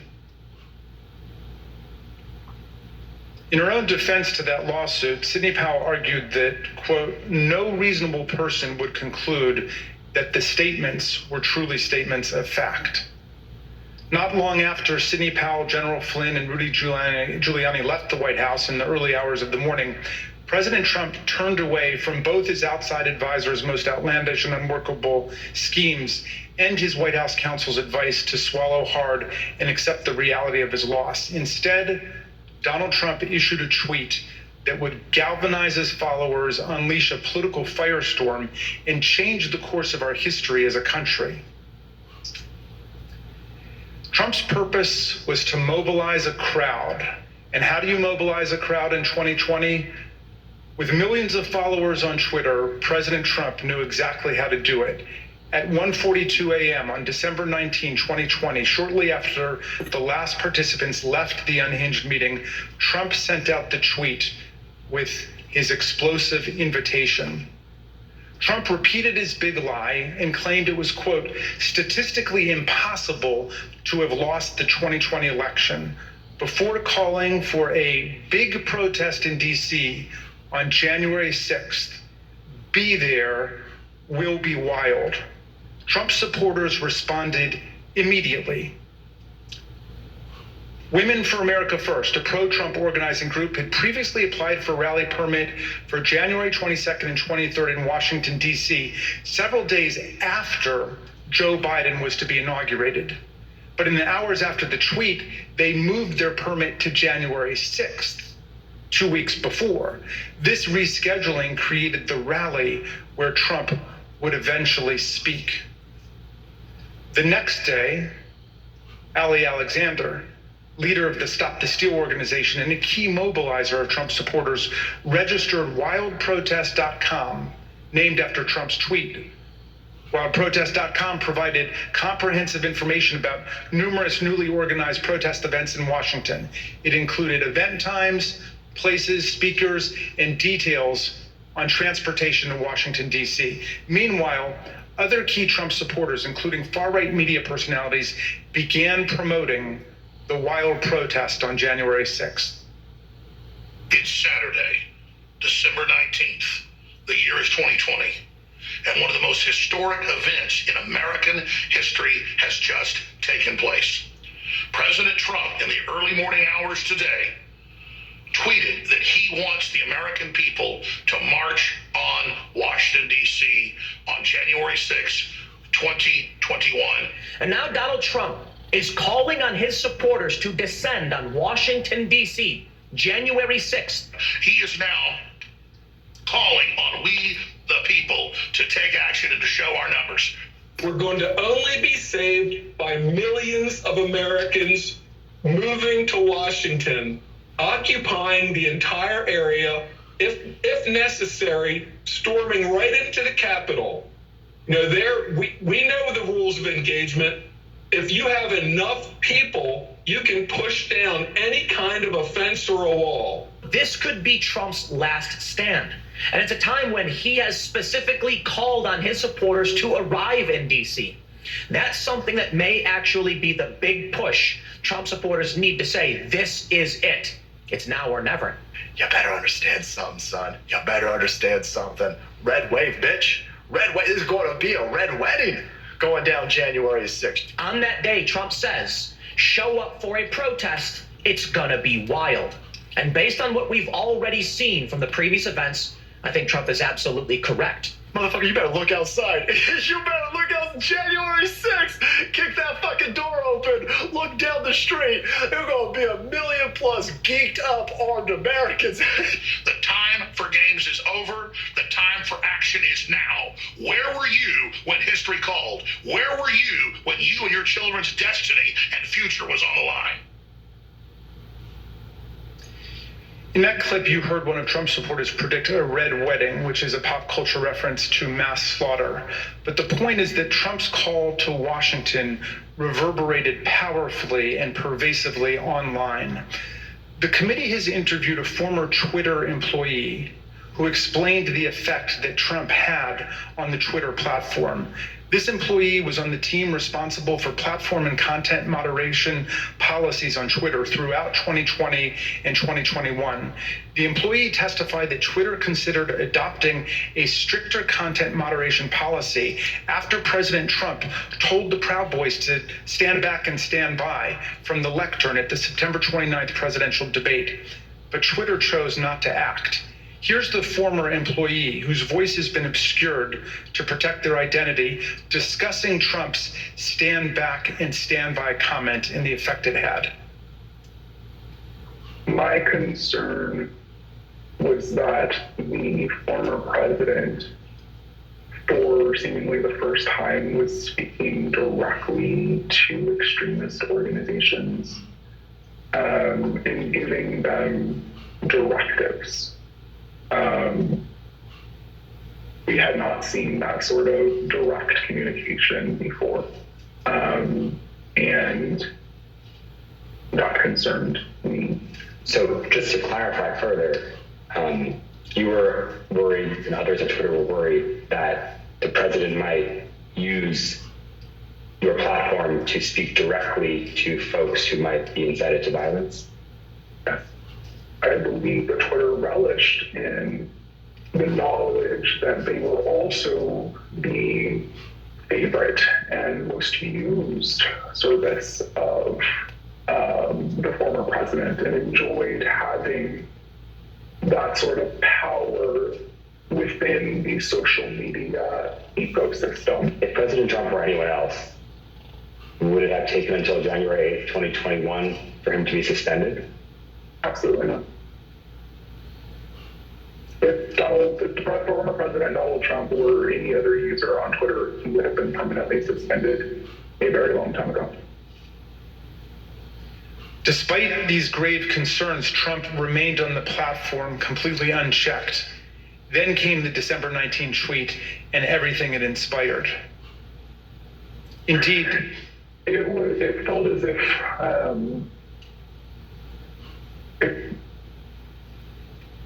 a mob was being organized, and they were gathering together their weaponry and their logic and their reasoning behind why they were prepared to fight prior to December 19th.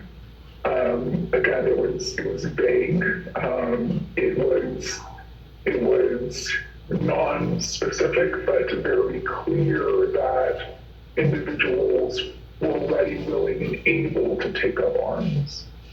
After this tweet on December 19th, again, it became clear not only were these individuals ready and willing, but the leader of their cause was asking them to join him in this cause and in fighting for this cause in DC on January 6th as well.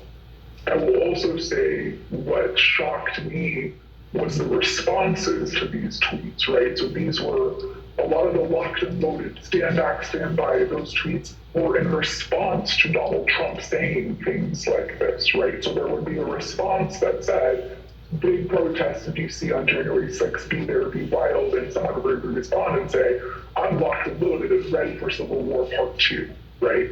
I very much believe that Donald Trump posting this tweet on December 19th was essentially staking a flag in DC on January 6th for his supporters to come and rally. And you were concerned about the potential for this gathering becoming violent?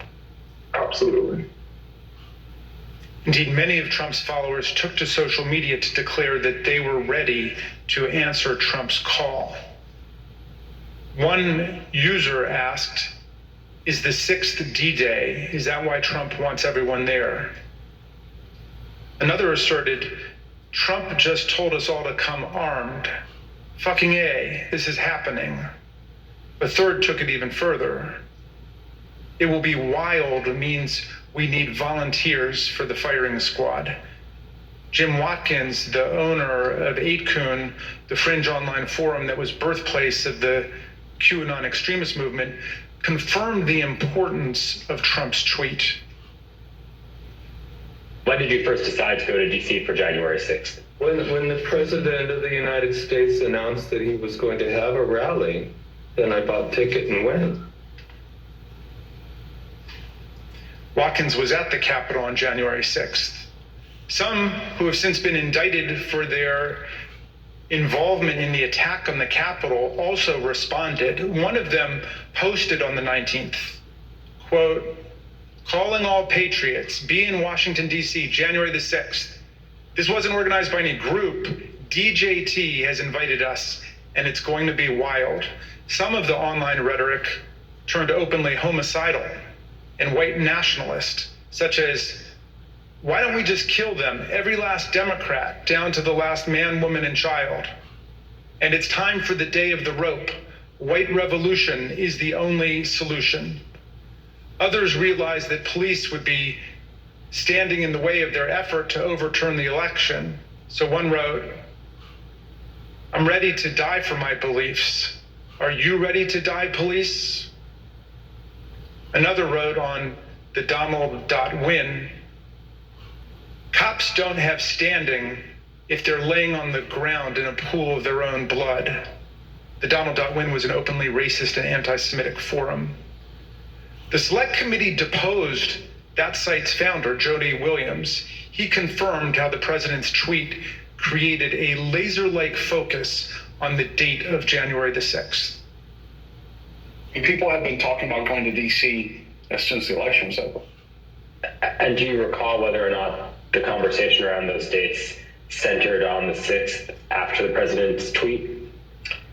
Oh, sure, yeah. I mean, after it was announced that, he was going to be there on the 6th to talk, yes. Then anything else was kind of shut out, and it was just going to be on the 6th. Okay, and that was pretty clearly reflected in the content on the site? Yeah, sure. On that site, many shared plans and violent threats. Bring handcuffs and wait near the tunnels, wrote one user. A commenter replied, suggesting zip ties instead. One post encouraged others to come with body armor, knuckles, shields, bats, pepper spray, whatever it takes. All of those were used on the 6th. The Post concluded, join your local Proud Boys chapter as well.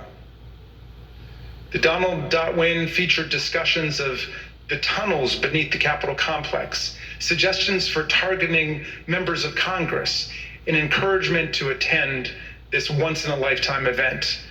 While Trump supporters grew more aggressive online, he continued to rile up his base on Twitter. He said there was overwhelming evidence that the election was the biggest scam in our nation's history.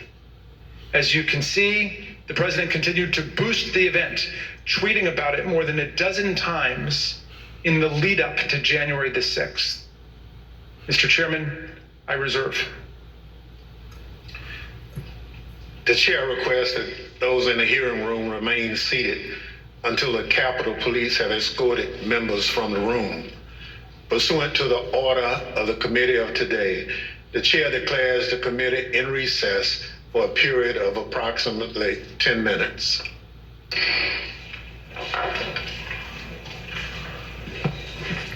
And with that, after that explosive testimony, the chairman brings down the gavel. Katie, I have witnessed so many hearings going all the way back, Iran-Contra.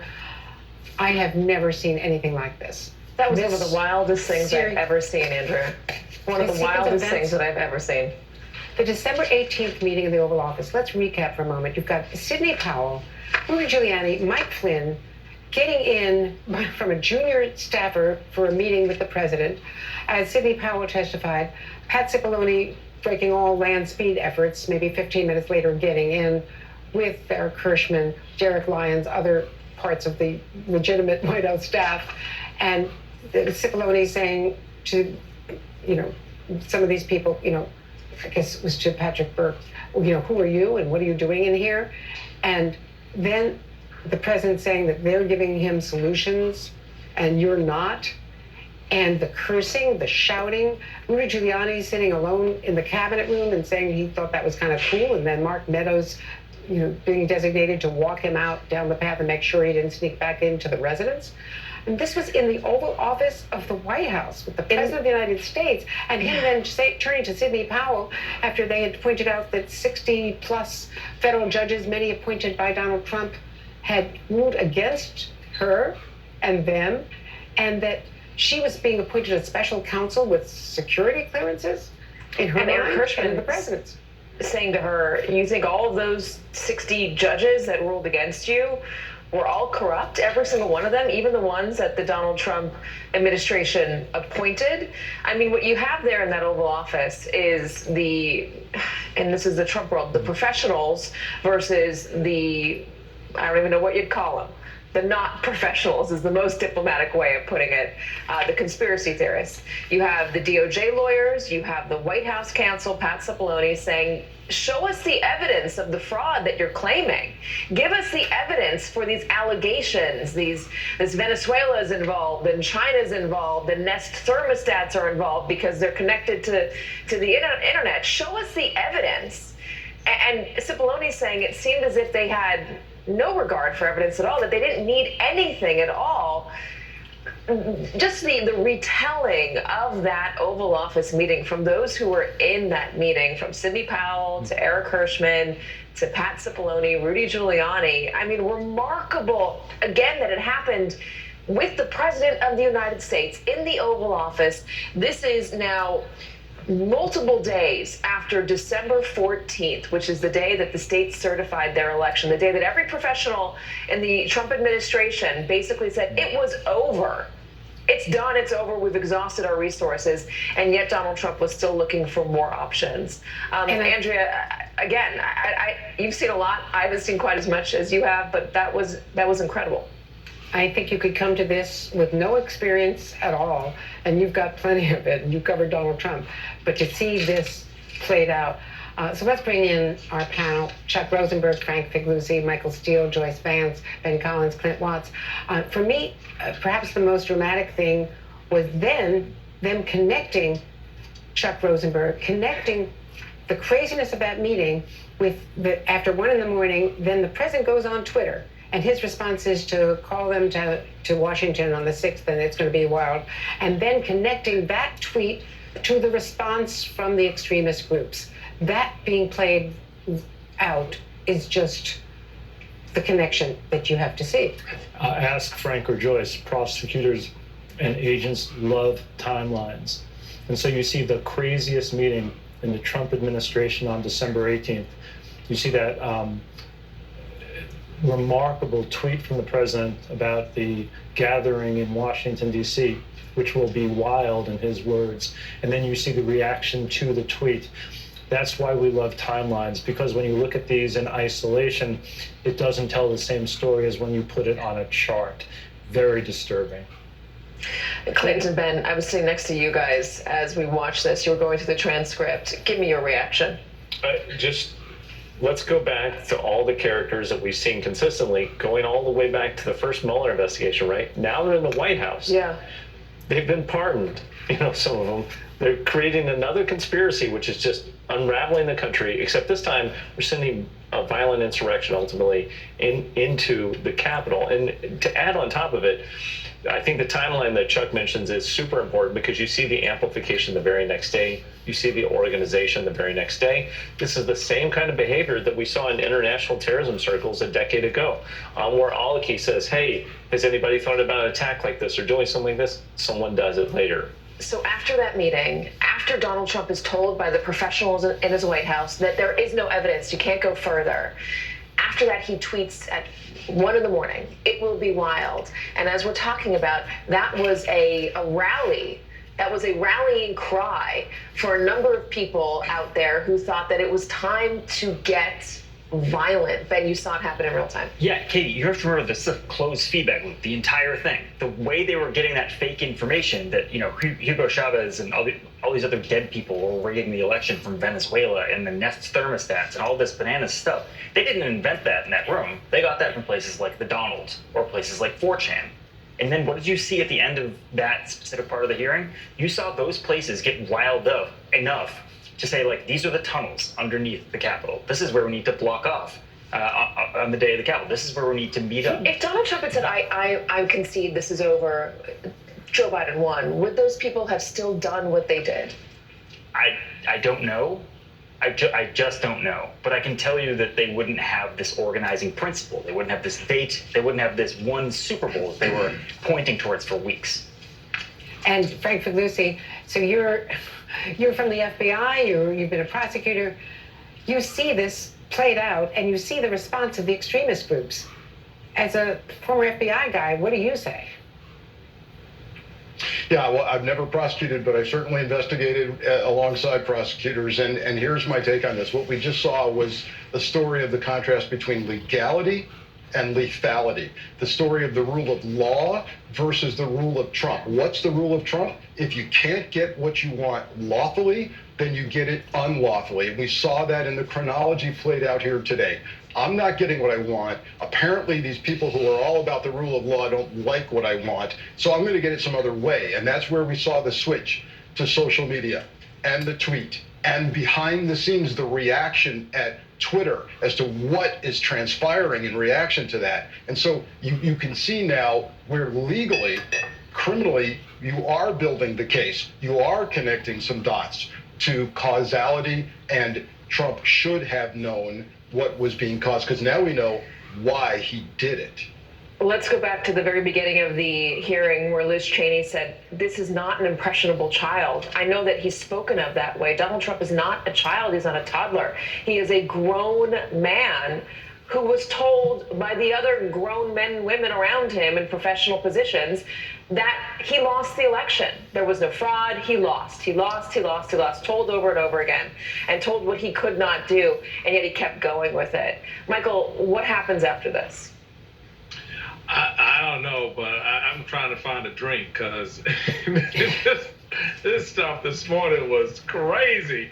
I mean, the tweet that says the West Wing was unhinged encapsulated exactly everything that we've heard today. And I think the point you just made, Katie, is an important one that was made by Liz Cheney, that all of this happened because A grown man wanted it to happen. He may act like a petulant child. People may try to cast him off as somehow unintelligent and unengaged. None of that is the case. Donald Trump, in that scene, and I've witnessed this firsthand, as I'm sure you have, Katie, in covering Donald Trump, he relished in that fight in that office. He loved it because for him, it was about who's going to stick up and do what I want him to do, who's going to fight for what I want done. And you saw those battle lines clearly enjoined and drawn by the competing interest in, for the ear of Donald Trump. He loved that moment. That's his mindset. That's what motivates and animates him. And if anyone, I don't care how good of a lawyer you think you are, sits there and can make the case that there is no mens rea here, that there is no intent by Donald Trump to manipulate this situation to achieve an outcome, you don't understand what's happening in front of you. And we can see now that the witnesses have come in, the witnesses that you're going to hear from, a former press spokesman for the Oath Keepers, Jason Van Takenhoff, and also Stephen Ayers, who was one of the protesters who said he went there because of the president. They're going to be speaking. Joyce Vance, as a former prosecutor, this is laid out. It is laid out. It's still challenging for prosecutors, and that's frustrating for all of us because the evidence seems very clear. And we have, as people have said, this sort of call and response behavior. What we still need to learn, though, is when did the agreement happen? Because the essence of proving a conspiracy is proving an agreement by a specific group of people to achieve certain objectives. And that sounds cold and legalistic with everything that we've seen. I mean, this is just revelatory, hearing some of what we've heard today, this unscheduled meeting that takes place in the White House, something that just doesn't happen. That meeting and the tweet that follows it has always looked to me like a potential event where the conspiracy could have been formed. That's one of the things I'll be listening for in the rest of today's testimony. All right, just to give you a little bit more information on who's in that room right now, the man in the suit is Stephen Ayers. He is an Ohio man who pleaded guilty last month to one federal charge of disorderly conduct after illegally entering the Capitol on January 6th. Court filings show that Ayers said he drove to D.C. on January 5th to protest Congress's certification of the 2020 presidential election. And he did so, we believe he's going to say, because he thinks the president told him to. Also, Jason Van Tatenhove, he's a former Oath Keepers spokesman. It's important to note, though, that he left the Oath Keepers many years before January 6th. So it is expected that he will testify to who the Oath Keepers are, and what they were intending, the intention of their organization. Give a little color to it. He's a former employee who has not been associated with the organization for many years, but who has spoken out and continues to do so today about the serious danger such violent extremist groups like the Oath Keepers still pose. Chuck, we're about to go right back into this. What will you be watching for in this second half? This is an interesting point, I think, Katie. We've heard from a lot of stand-up people like Cassidy Hutchinson and Pat Cipollone, right? Folks who did the right thing. You might not like their politics, but they were principled and were truthful. A lot of times in a criminal case, you have to put on bad people, gang members, bank robbers, drug dealers, and you have to explain to the jury that you take your witnesses as you find them. We're about to hear from two witnesses who I think are not the principled folks we've been hearing from so far. They're not the cops. They're not the White House counsel. These are, in one case, a former spokesman for the Oath Keepers. Another is someone who's already pled guilty in federal court because of his participation in the insurrection. So keep in mind, you take your witnesses as you find them. I used to tell jurors all the time, I wish all of my witnesses were nuns and librarians, but it doesn't always turn out that way, Katie. Have you seen the photographers taking pictures of them, of the witnesses, Katie? I just want to ask Chuck quickly about the testimony of the former spokesman for the Oath Keepers, because he was not involved contemporaneously with anything involving January 6th or the election or the refusal to recognize the election. So how much can that be discredited? Well, in terms of telling a story, making a presentation at a congressional hearing, he could be helpful and useful. If you're asking me whether he would probably be a witness at a criminal trial, that seems very unlikely to me, Andrea. I wonder, though, when we're going to watch this, if this is going to be, Chuck, the link back to Donald Trump. Is it going to be this witness, Stephen Ayers, saying that Donald Trump was the one who told me to go there? Donald Trump was the one that called me to action. We've seen, and I'll actually put this to Frank, we've seen a number of court filings from the people who were at the Capitol that day, the insurrectionists, the rioters, that their defense was they were told to be there by the President of the United States. In the immediate, in the videos of that day, you heard people say, we were invited here by the President. Frank, what do you think of that? Well, of course, now we're finding in many of those cases that they're still being penalized. They're still getting either prison, fines, probation. So it's not working for them. But I think the overall aspect of this, the importance of it, is to show that people were responding to the commander-in-chief, calling them to do something unlawful. And now we're seeing the commander-in-chief, through the witness's testimony, that he had no intention of doing anything lawful. He was trying to win at all costs, and they were duped. That's part of a counter-radicalization process, Katie, to show people like potential Oath Keepers members and Proud Boys members, this is a house of cards. You've been duped. You're believing a lie. That's part of the value today, and part of this next witness telling us really what the story is and why Oath Keepers was founded.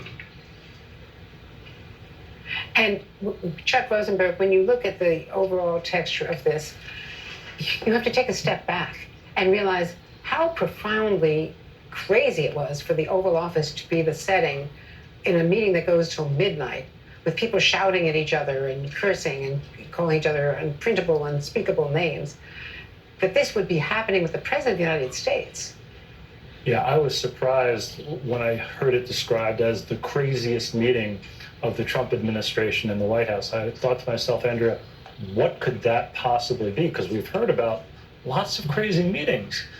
I think now we have an answer to that question. Don't lose the details here. They came with a draft executive order that would name Sidney Powell special counsel and give the Department of Defense, the United States Department of Defense, authority to seize voting machines. That was on the table. My goodness. And in fact, I'm so glad you brought that up, because Katie, when you think about that, to have the military taking over the election to contest an election, and we saw Pat Cipollone saying that was a terrible idea. Bill Barr saying that was a terrible idea. He thought it had been put to rest, but it hadn't been. So you also had, in the run-up to that confrontation in the Oval Office, you had the Attorney General, the White House counsel, saying that they told the president this was a terrible, terrible idea, that the election had been decided and that it had been contested, and that's not the way we contest elections in the United States. Quoting Cipollone on tape. Also saying that he didn't feel like he even needed to explain why the government couldn't seize voting machines, that it was absolutely crazy. That's not what we do in this country. It's worth going back to the timeline here. December 14th, we learned at the beginning of this hearing from Bill Barr, from Jason Miller, from Ivanka Trump, from a number of people within Donald Trump's orbit, his aides and his personal advisors. December 14th was the end. That's when states certified the election. That is when it was over. And yet, on December 16th, there's that executive order, that draft executive order that Sidney Powell does. And then on December 18th, there's that Oval Office meeting that we've been talking about, devolves into craziness. It's called Unhinged, where Sidney Powell and the CEO of Overstock.com and Mike Flynn are all trying to come up with a way to claim fraud and keep the president in office, even though the president's professionals are saying, no, it can't happen, it's done, it's over. And so after that, after Donald Trump hears that there's nowhere to go with the Sidney Powell version of things, the Venezuela and the voting machines and the Nest thermostats, that's when he sends out the tweet to look forward to January 6th, the day that Mike Pence and Congress would certify the election. I want to know how he knew about that date. When was that date discussed with the President of the United States? How did he know to turn there? That would be my next question, Andrea. Precisely, because when you look at this, Frank Figliuzzi, they had already established the series of events where they tried to influence the election count. They called Brad Raffensperger. They tried in the state legislatures. They tried to get their own electors established, as Ms. Cheney was recounting at the beginning of today's hearing. Then, of course, they tried, to influence Mike Pence. But Frank, this was the critical moment where they decided to take another action. Apparently, according to Haley Talbot, our producer, that they're having some technical issues, so they're about to reconvene. But we're seeing that they're trying to resolve those as we see the witnesses waiting. So this could be a time where we could play some of the tape of the video that they played showing this climactic meeting, if we've got that available.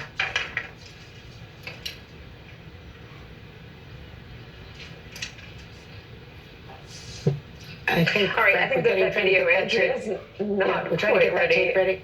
But we're going to have that ready in a moment. To ask Frank this, because I'm seeing him on the screen. Frank, establishing the link right back to Donald Trump in terms of his intent.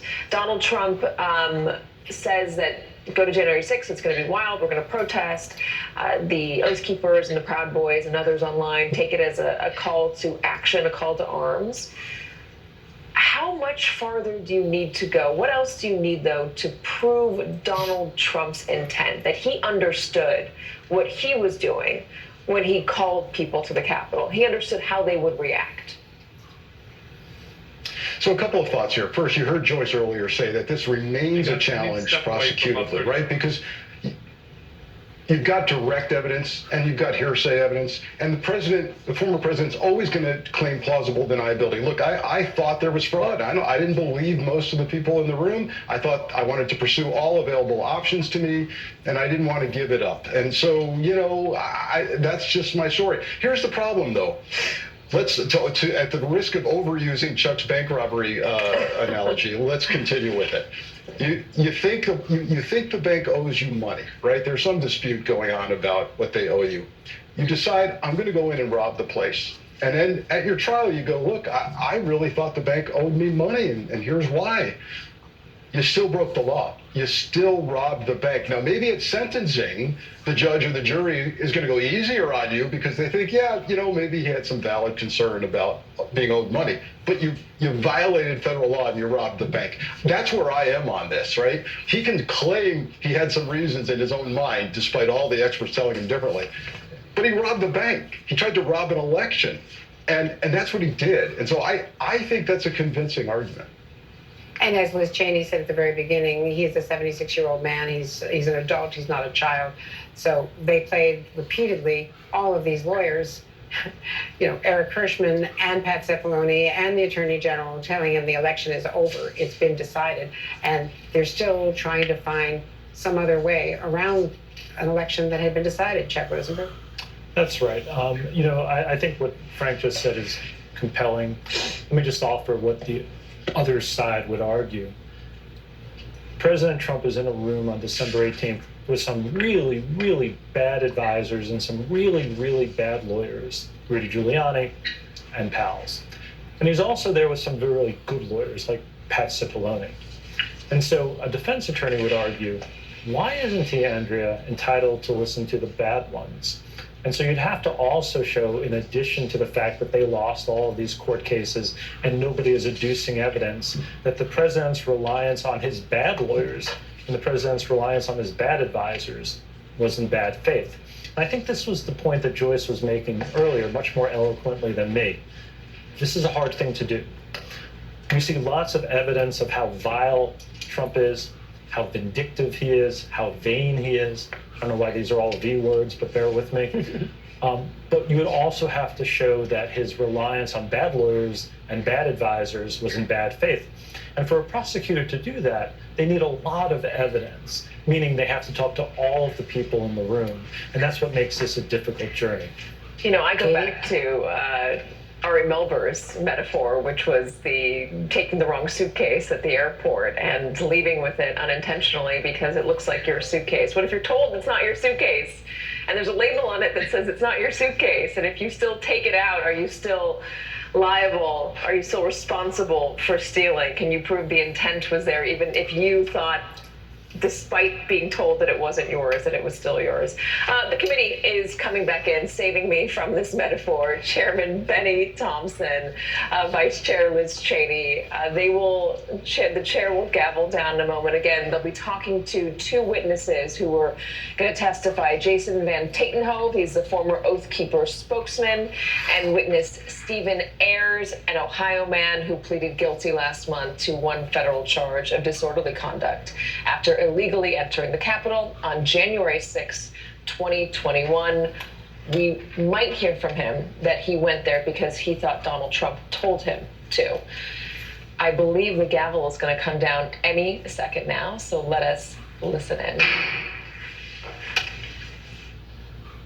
Committee will be in order. The chair recognizes the gentleman from Maryland, Mr. Raskin. Mr. Chairman, President Trump's tweet drew tens of thousands of Americans to Washington to form the angry crowd that would be transformed on January the 6th into a violent mob. Dr. Donnell Harvin, who was the Chief of Homeland Security and Intelligence for D.C., told the committee how his team saw Trump's December 19th tweet unite violent groups across the spectrum on the far right. We got derogatory information from OSINT suggesting that some very, very violent individuals were organizing to come to D.C. And not only were they organizing to come to D.C., but they were these groups, these non-aligned groups were aligning. And so all the red flags went up at that point. You know, when you have our militia, collaborating with white supremacy groups, collaborating with conspiracy theory groups online, all toward the common goal, you start seeing what we call in terrorism a blended ideology, and that's a very, very bad sign. And when there were clearly across, not just across one platform, but across multiple platforms of these groups coordinating, not just like chatting, hey, how's it going? What's the weather like where you're at? But like, what are you bringing? What are you wearing? Where do we meet up? Do you have plans for the Capitol? That's operational. That's like pre-operational intelligence, right? And that is something that's clearly alarming. The Proud Boys and the Oath Keepers are two key groups that responded immediately to President Trump's call. The Proud Boys are a far-right street-fighting group that glorifies violence and white supremacy. The Oath Keepers are extremists who promote a wide range of conspiracy theories and sought to act as a private paramilitary force for Donald Trump. The Department of Justice has charged leaders of both groups with seditious conspiracy to overthrow the government of the United States on January the 6th. Trump's December 19th tweet motivated these two extremist groups, which have historically not worked together, to coordinate their activities. December 19th at 10:22 a.m., just hours after President Trump's tweet, Kelly Meggs, the head of the Florida Oath Keepers, declared an alliance among the Oath Keepers, the Proud Boys, and the Florida Three Percenters, another militia group. He wrote, "We have decided to work together and shut this shit down." Phone records obtained by the Select Committee show that later that afternoon, Mr. Meggs called Proud Boys leader Enrique Tarrio, and they spoke for several minutes. The very next day, the Proud Boys got to work. The Proud Boys launched an encrypted chat called the Ministry of Self-Defense. The committee obtained hundreds of these messages, which show strategic and tactical planning about January the 6th, including maps of Washington, D.C. that pinpoint the location of police. In the weeks leading up to the attack, leaders in both the Proud Boys and the Oath Keepers worked with Trump allies. One such ally was Lieutenant General Michael Flynn, Trump's former national security advisor and one of the participants in the unhinged meeting at the White House on December 18th. He also had connections to the Oath Keepers. This photo from December 12th shows Flynn and Patrick Byrne, another Trump ally who was present at that December 18th meeting, guarded by indicted Oath Keeper Roberto Minuta. Another view of the scene shows Oath Keepers leader Stuart Rhodes in the picture as well. Another central figure with ties to this network of extremist groups was Roger Stone, a political consultant and longtime confidant of President Trump. He pardoned both Flynn and Stone in the weeks between the election on November 3rd and January 6th. In the same time frame, Stone communicated with both the Proud Boys and the Oath Keepers regularly. The committee obtained encrypted content from a group chat called Friends of Stone, FOS, which included Stone, Rhodes, Tarrio, and Ali Alexander. The chat focused on various pro-Trump events in November and December of 2020, as well as January 6th.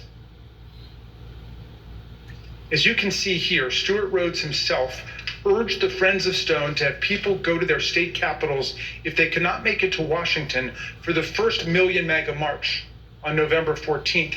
These friends of Roger Stone had a significant presence at multiple pro-Trump events after the election, including in Washington on December the 12th.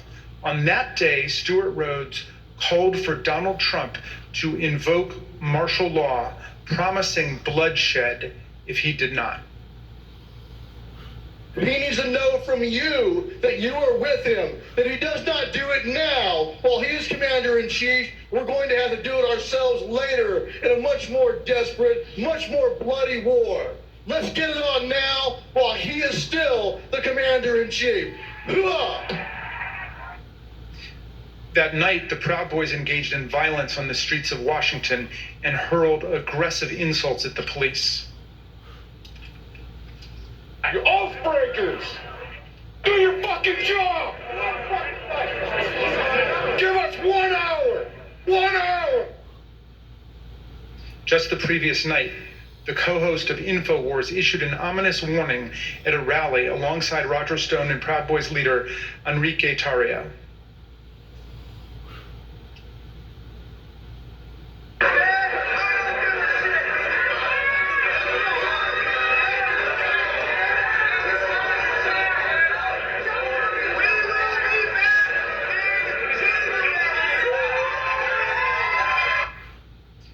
Encrypted chats obtained by the Select Committee show that Kelly Meggs, the indicted leader of the Florida Oath Keepers, spoke directly with Roger Stone about security on January 5th and 6th. In fact, on January 6th, Stone was guarded by 2 Oath Keepers who have since been criminally indicted for seditious conspiracy.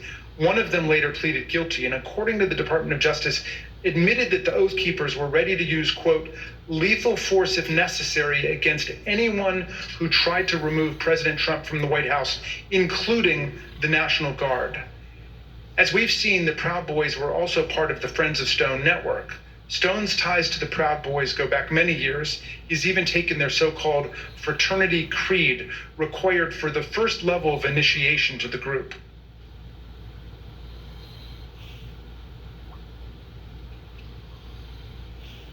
Hi, I'm Roger Stone. I'm a Western chauvinist. I refuse to apologize for creating a modern world. Thank you, Roger. Kelly Sorrell, a lawyer who assists the Oath Keepers and a volunteer lawyer for the Trump campaign, explained to the committee how Roger Stone and other figures brought extremists of different stripes and views together. You mentioned that Mr. Stone wanted to start the Stop the Steal series of rallies.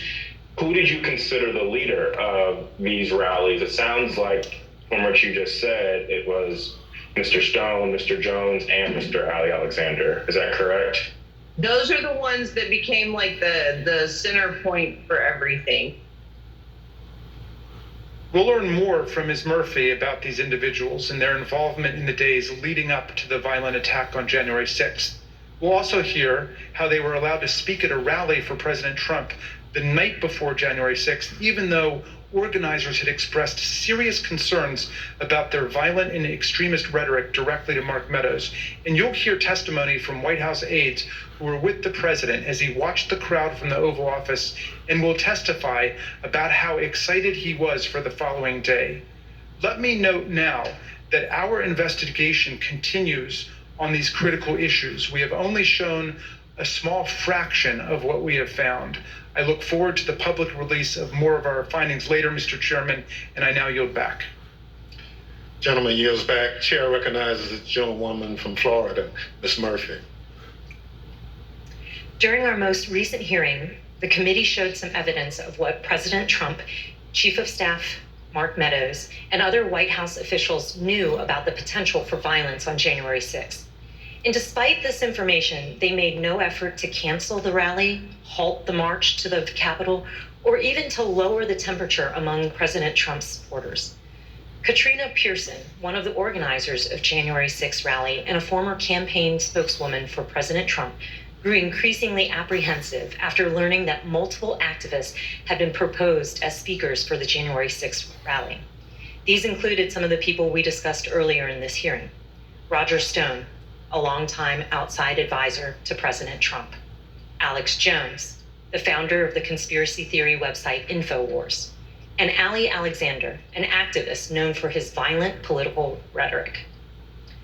On December 30th, Ms. Pearson exchanged text messages with another key rally organizer about why people like Mr. Alexander and Mr. Jones were being suggested as speakers at the president's rally on January 6th. Ms. Pearson's explanation was POTUS, and she remarked that the president likes the crazies. The committee asked Ms. Pearson about these messages, and this is what she said. So when you said that he likes the crazies, were you talking about President Trump? Yes, I was talking about President Trump. He loved people who viciously defended him in public. But consistent in terms of the support for these people, at least with what the president likes, from what you could tell. Yes, the people that would be very, very vicious and publicly defending him. On January 2nd, Ms. Pearson's concerns about the potential rally speakers had grown serious enough that she reached out to Mr. Meadows directly. She wrote, "Good afternoon. Would you mind giving me a call regarding this January 6th event? Things have gotten crazy and I desperately need some direction, please." According to phone records obtained by the committee, Ms. Pearson received a phone call from Mr. Meadows 8 minutes later. Here is what Ms. Pearson said about that conversation. So what specifically did you tell him, though, about other events? Just that there were a bunch of entities coming in. Some were very suspect, that they're going to be on other stages, some on other days. A very, very brief overview of what was actually happening and why I raised the red flags. And when you told him that people were very suspect, what did you tell him what you meant by that? Or what did you convey to him about what your the problems with these folks? I think I even texted him some of my concerns, but I did briefly go over some concerns that I had raised to everybody with Alex Jones or Ali Alexander and some of the rhetoric that they were doing. I probably mentioned to him that they had already caused trouble at other capitals or at the previous event, the previous march that they did for protesting, and I just had a concern about it. Ms. Pearson was especially concerned about Ali Alexander and Alex Jones because in November 2020, both men and some of their supporters had entered the Georgia state capitol to protest the results of the 2020 election. Ms. Pearson believed that she mentioned this to Mark Meadows on this January 2nd call. Notably, January 2nd is the same day on which, according to Cassidy Hutchinson, Mr. Meadows warned her of things might get real bad on January 6th. After her January 2nd call with Mr. Meadows, Katrina Pearson sent an email to fellow rally organizers. She wrote, "POTUS expectations are to have something intimate at the Ellipse and call on everyone to march to the Capitol." President's own documents suggest that the president had decided to call on his supporters to go to the Capitol on January 6th, but that he chose not to widely announce it until his speech on the Ellipse that morning. The committee has obtained this draft, undated tweet from the National Archives. It includes a stamp stating, "President has seen." The draft tweet reads, "I will be making a big speech at 10 a.m. on January 6th at the Ellipse, south of the White House. Please arrive early. Massive crowds expected. March to the Capitol after. Stop the steal." Although this tweet was never sent, rally organizers were discussing and preparing for the march to the Capitol in the days leading up to January 6th. This is a January 4th text message from a rally organizer to Mike Lindell, the MyPillow CEO. The organizer says, this stays between us. We're having a second stage at the Supreme Court again after the ellipse. POTUS is going to have us march there / the Capitol. It cannot get out about the second stage because people will try and set up another and sabotage it. It can also not get out about the march because I will be in trouble with the National Park Service and all the agencies. But POTUS is going to just call for it, quote, unexpectedly. The end of the message indicates that the president's plan to have his followers march to the Capitol was not being broadly discussed. And then on the morning of January 5th, Ali Alexander, whose firebrand style concerned Katrina Pearson, sent a similar text to a conservative journalist. Mr. Alexander said, tomorrow, ellipse, then U.S. Capitol. Trump is supposed to order us to the Capitol at the end of his speech, but we will see. President Trump did follow through on his plan, using his January 6th speech to tell his supporters to march to the Capitol on January 6th. The evidence confirms that this was not a spontaneous call to action, but rather was a deliberate strategy decided upon in advance by the president. Another part of the president's strategy involves certain members of Congress who amplified his unsupported assertions that the election had been stolen. In the weeks after the election, the White House coordinated closely with President Trump's allies in Congress to disseminate his false claims and to encourage members of the public to fight the outcome on January 6th. We know that the president met with various members to discuss January 6th well before the joint session. The president's private schedule for December 21st, 2020 shows a private meeting with Republican members of Congress. We know that Vice President Pence, Chief of Staff Mark Meadows, and Rudy Giuliani also attended that meeting. We obtained an email that was sent from Congressman Mo Brooks of Alabama to Mark Meadows setting up that meeting. The subject line is White House meeting December 21st regarding January 6th. In his email, Congressman Brooks explained that he had not asked anyone to join him in the, quote, January 6th effort. Because in his view, quote, only citizens can exert the necessary influence on senators and congressmen to join this fight against massive voter fraud and election theft. At this point, you may also recall testimony given in our earlier hearing by Acting Attorney General Richard Donahue, who said that the president asked the Department of Justice to, quote, just say that the election was corrupt and leave the rest to me and the Republican congressmen. According to White House visitor logs obtained by the committee, members of Congress present at the White House on December 21st included Congressman Brian Babin, Andy Biggs, Matt Gaetz, Louis Gohmert, Paul Gosar, Andy Harris, Jody Heiss, Jim Jordan, and Scott Perry. Then Congresswoman-elect Marjorie Taylor Greene was also there. We heard testimony in an early hearing that a pardon was ultimately requested by Congressman Mo Brooks and other members of Congress who attended this meeting.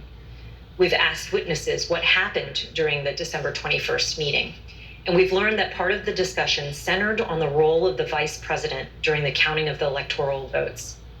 These members of Congress were discussing what would later be known as the Eastman theory, which was being pushed by attorney John Eastman. In one of our earlier hearings, you heard in great detail that President Trump was trying to convince Vice President Pence to do something illegal. His White House counsel confirmed all of that in testimony last week. Your view, Mr. Cipollone, upon those discussions with Mr. Philbin, with Greg Jacob, what was your assessment as to what the Vice President could or could not do in the joint session? What was my assessment about what he could or couldn't do? Yes, your view of the issue. My view was that the Vice President didn't have a legal authority to do anything except what he did. They both told us, Mr. Philbin and Mr. Jacob, that they looked very closely at the Eastman memos, the Eastman theory, and thought that it had no basis, that it was not a strategy that the president should pursue. It sounds like that's consistent with your impression as well. My impression would have been informed certainly by them. Campaign senior advisor Jason Miller told us that Mr. Cipollone thought John Eastman's theories were nutty, something Mr. Cipollone wouldn't refute. We received testimony from various people about this. One was Jason Miller, who was on the campaign, said that the way it was communicated to me was that Pat Cipollone thought the idea was nutty, and at one point confronted Eastman basically with the same sentiment. I don't have any reason to contradict what he said. On January 4th, John Eastman went to the White House to meet with the president and vice president. Mr. Cipollone tried to participate in this meeting, but he was apparently turned away. You didn't go to the meeting in the Oval Office where Eastman met with the president and with the vice president. Do you remember why you didn't personally attend? I did walk to that meeting, and I did go into the Oval Office with the idea of attending that meeting, and I ultimately did not attend that meeting. Why not? The reasons for that are privilege. Okay. Were you asked to not attend the meeting, or did you make a personal decision not to attend the meeting? Again, without getting into privilege. Recall that Greg Jacob, the vice president's counsel, stated that Mr. Eastman acknowledged he would lose 9-0 if his legal theory were challenged in the Supreme Court. Mr. Cipollone had reviewed Mr. Eastman's legal theory and expressed his view repeatedly that the vice president was right. He even offered to take the blame for the vice president's position. I thought that the vice president did not have the authority to do what was being suggested under a proper reading of the law. I conveyed that. Okay. I think I actually told somebody that, in the vice president's, just blame me. I'm not a politician, but I just said, I'm a lawyer. This is my legal opinion. But let me tell you this. Can I say a word about the vice president? Please. I think the vice president did the right thing. I think he did the courageous thing. I have a great deal of respect for Vice President Pence. I worked with him very closely. I think he understood my opinion.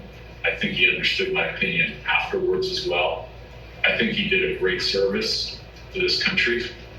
And I think I suggested to somebody that he should be given the Presidential Medal of Freedom for his actions. Earlier this year, a federal district court judge concluded that President Trump and Mr. Eastman, relying on Mr. Eastman's theory, more likely than not violated multiple federal criminal laws in their pressure campaign against the vice president. Also recall earlier in this hearing, we saw that Rudy Giuliani's team did not have actual evidence of fraud sufficient to change the result of the election. That's important because as January 6th approached, the Republican members of the House and Senate were looking for reason to object to the electors, and no real evidence was ever given to them. And we know that Republican members of the House received a memorandum from the chairwoman of the House Republican Caucus in the days before January 6th, explaining in detail the many constitutional and legal problems with objections and describing the principal judicial rulings dismissing the claims of widespread fraud. But their plan to object to the certification of the election on January 6th went forward anyway. The next day, on January 5th, the day before the attack on the Capitol, tens of thousands of people converged on Washington. While certain close associates of President Trump privately expressed concerns about what would occur on January 6th, other members of the president's inner circle spoke with great anticipation about the events to come. The committee has learned from the White House phone logs that the president spoke to Steve Bannon, his close advisor, at least twice on January 5th. The first conversation they had lasted for 11 minutes. Listen to what Mr. Bannon said that day after the first call he had with the president. All hell is going to break loose tomorrow. It's all converging, and now we're on, as they say, the point of attack, right? The point of attack tomorrow. I'll tell you this.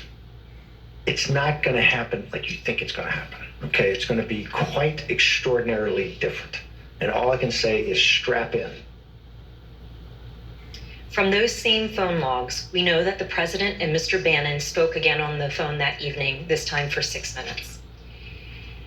That same day, on the eve of January 6th, supporters of President Trump gathered in Washington, D.C. at another rally. This rally was held at Freedom Plaza, which is located near the White House, and featured some of the speakers who Katrina Pearson and others deemed too extreme to share the stage with the president the next morning. And as this rally was underway, the president asked members of his staff to come to the Oval Office.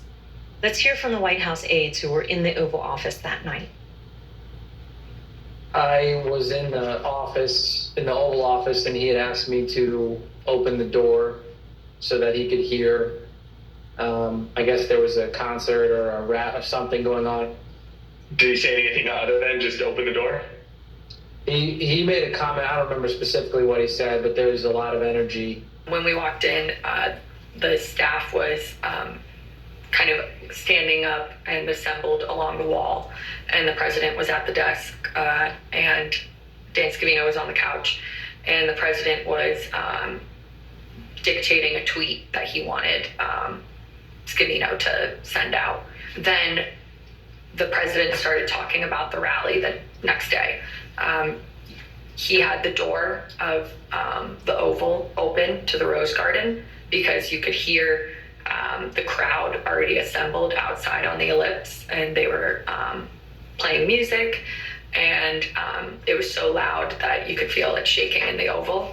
He was in a very good mood, and I say that because he had not been in a good mood for weeks leading up to that, and then it seemed like he was in a fantastic mood that evening. Being asked if members of Congress would be with him tomorrow. And what do you understand by meaning voting in his favor as opposed to physically with him or anything like that? Yeah, I took that to mean non-voting to certify the election. Then he did look to the staff and ask for ideas of how, if I recall, he said that we could make the rhinos do the right thing, is the way he phrased it.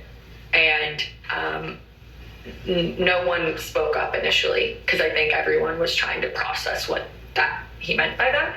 The president was making notes then, talking then about we should go up to the Capitol. What's the best route to go to the Capitol? I said he should focus on policy accomplishments. I didn't mention. What was his response? He acknowledged that and said we've had a lot, something along those lines, and then he fairly quickly moved to how fired up the crowd was going to be. And what did he say about it? Just that they were fired up, they were angry, they feel like the election has been stolen, that the election was rigged. Did he give any indication of how he knew that the crowd was fired up or angry? He continued to reference being able to hear them outside. Through the open door of the Oval Office, the president could hear the sound of the crowd and the music at the rally at the Freedom Plaza. And these are some of the things that they were saying there at the plaza, just blocks from where the president sat that evening, excited for the next day. This is nothing less than an epic struggle for the future of this country between dark and light, between the godly and the godless, between good and evil. And we will win this fight, or America would step off into 1,000 years of darkness.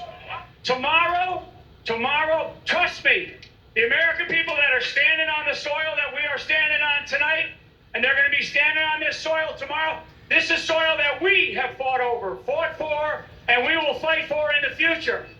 The members of Congress, the members of the House of Representatives, the members of the United States Senate, those of you who are feeling weak tonight, those of you that don't have the moral fiber in your body, get some tonight, because tomorrow we the people are going to be here, and we want you to know that we will not stand for a lie. We will not stand for a lie. I want them to know that 1776 is always an option.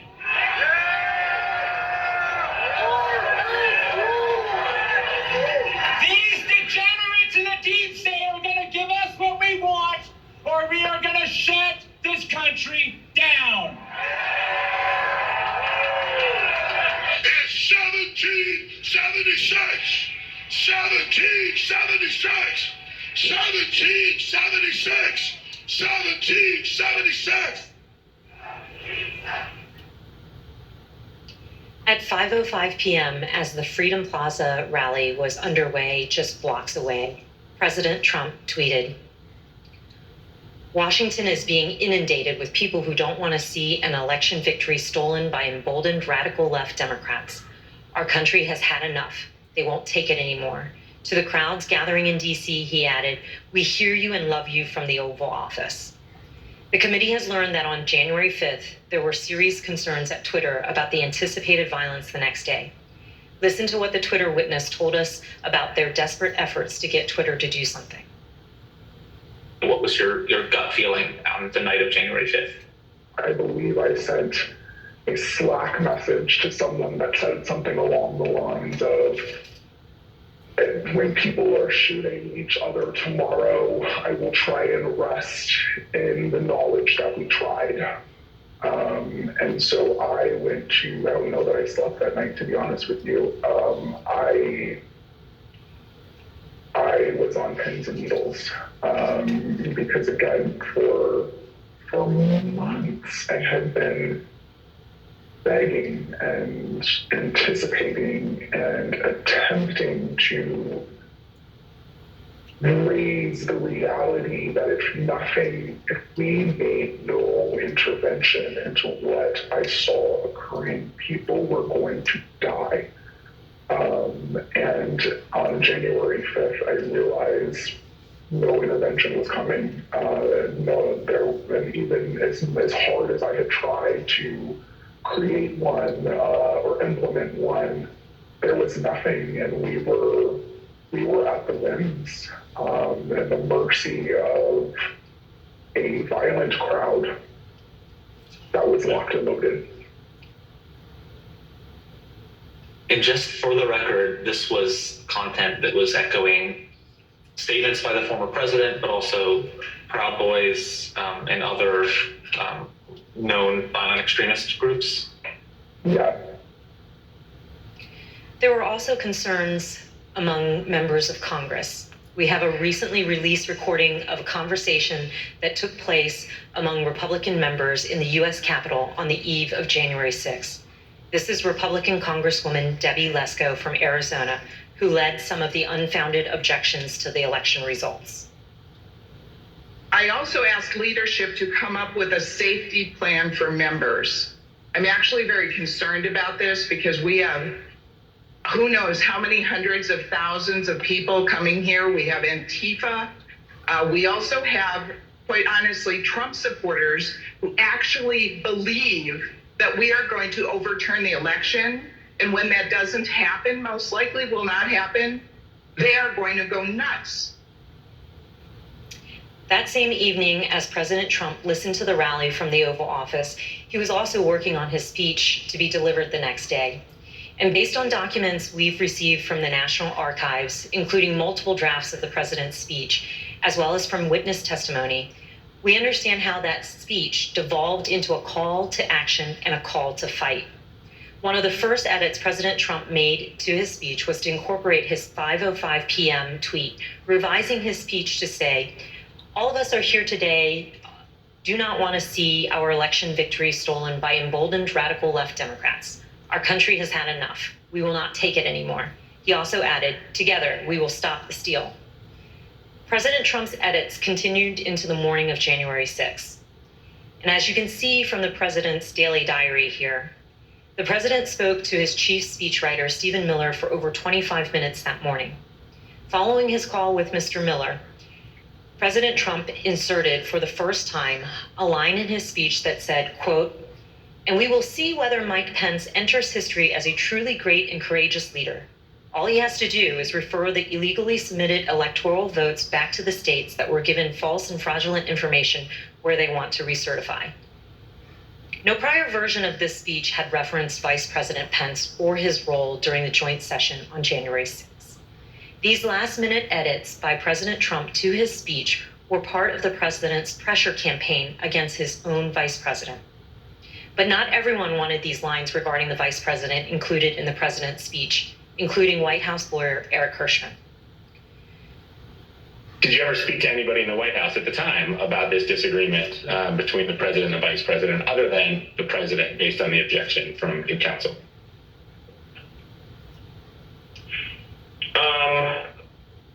Maybe had a brief conversation about it with Eric Hirschman. Tell me about that. What do you remember him saying to you about this disagreement? I just remember him saying that that he had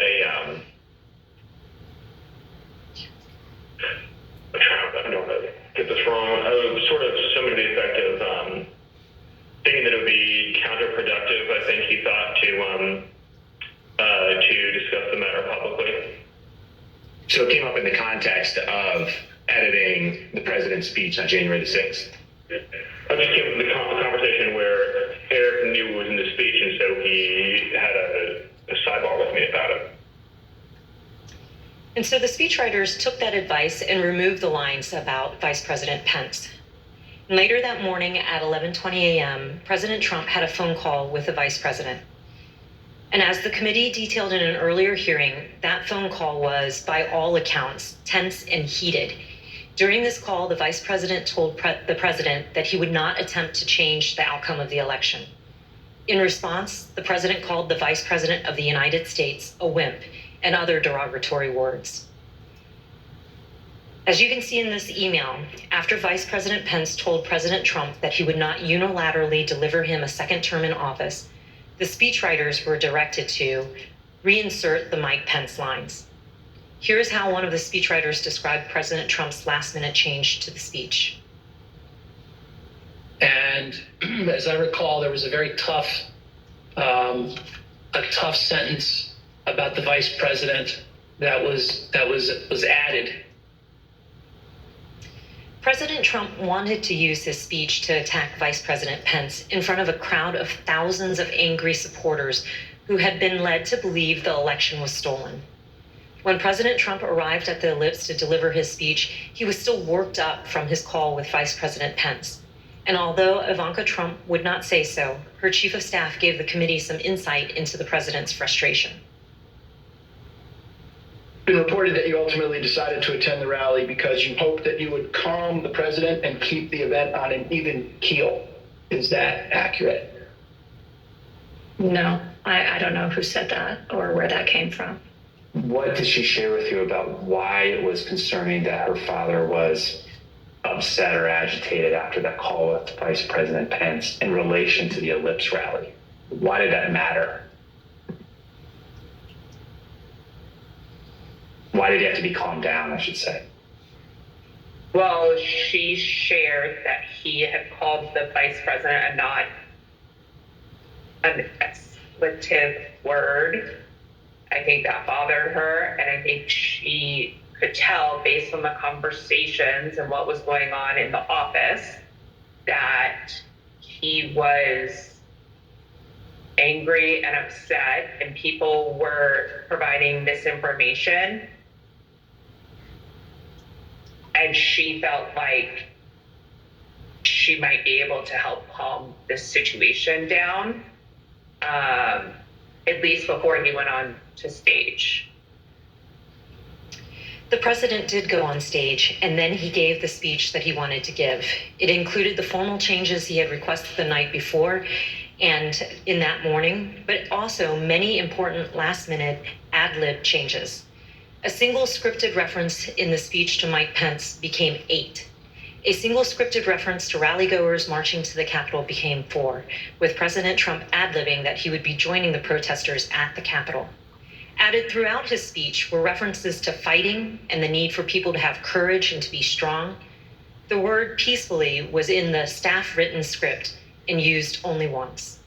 Here are some of these ad-lib changes that the president made to his speech.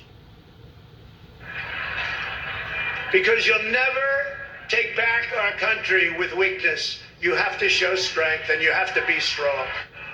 So I hope Mike has the courage to do what he has to do. And I hope he doesn't listen to the rhinos and the stupid people that he's listening to. We fight like hell. And if you don't fight like hell, you're not going to have a country anymore. But we're going to try and give our Republicans the weak ones because the strong ones don't need any of our help. We're going to try and give them the kind of pride and boldness that they need to take back our country. So let's walk down Pennsylvania Avenue.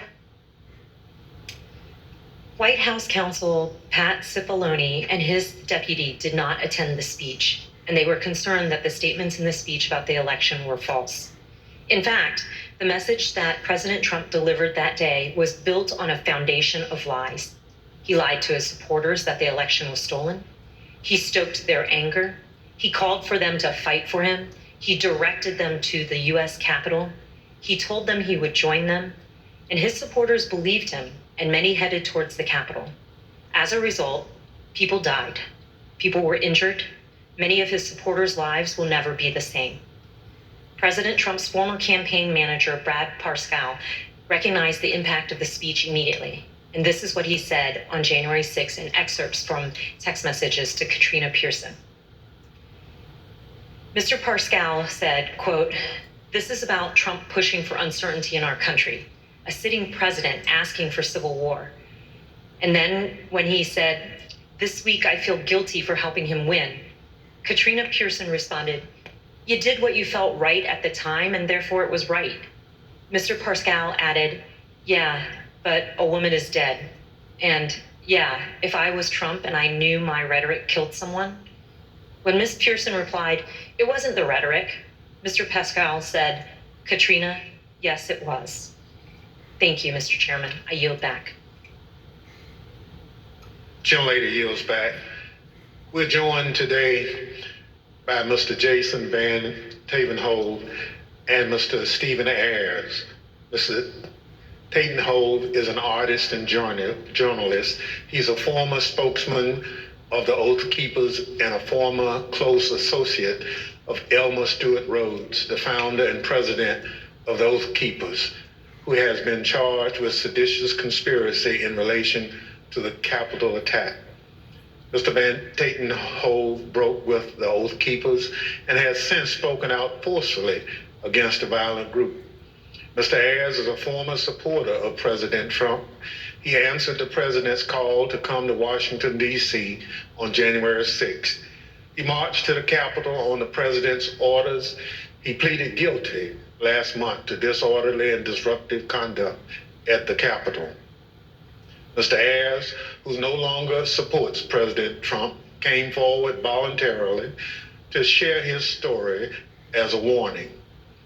I will now swear in our witnesses. The witnesses will please stand and raise their right hand. Do you swear or affirm under penalty of perjury that the testimony you're about to give is the truth, the whole truth, and nothing but the truth, so help you God? Thank you. You may be seated. Let the record reflect that the witnesses answered in the affirmative. I recognize myself for questions. Today we've discussed how President Trump summoned an angry mob of supporters to Washington, D.C., many of whom came prepared to do battle against police and politicians alike.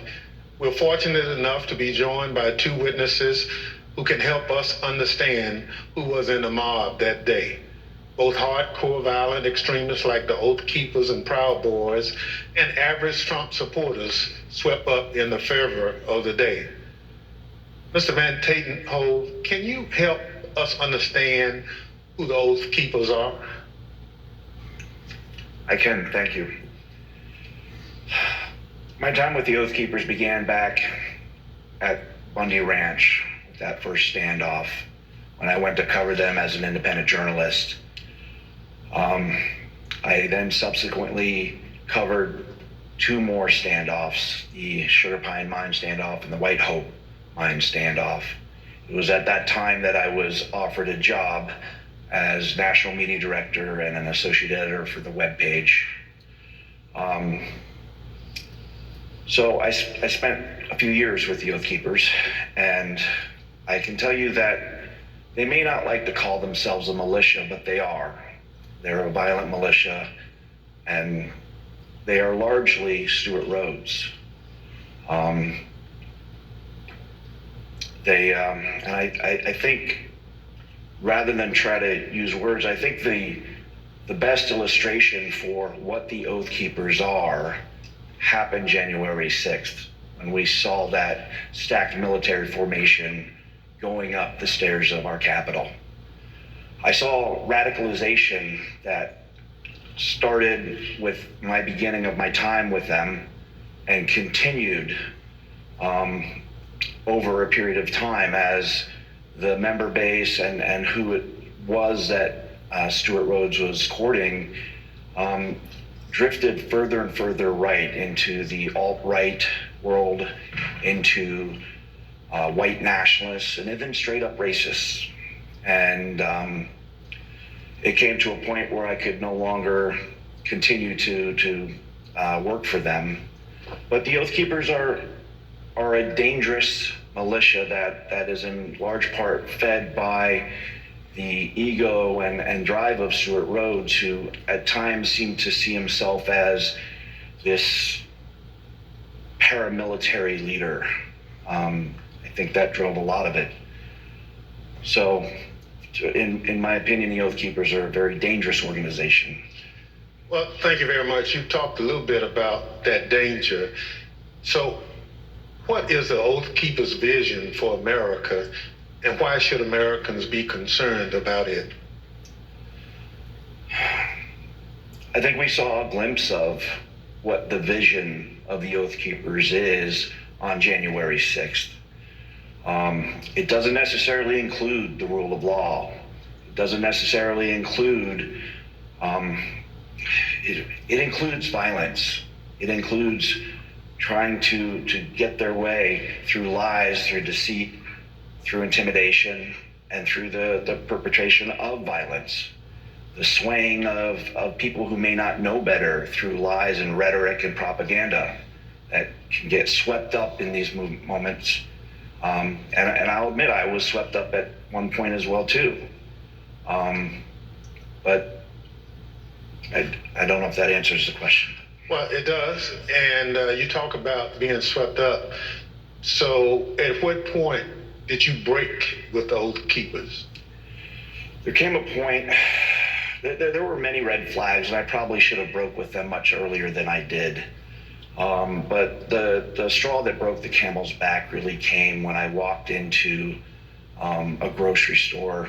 We were living up in the very remote town of Eureka, Montana, and there was a group of core members of the group of the Oath Keepers and some associates, and they were having a conversation at that public area where they were talking about how the Holocaust was not real.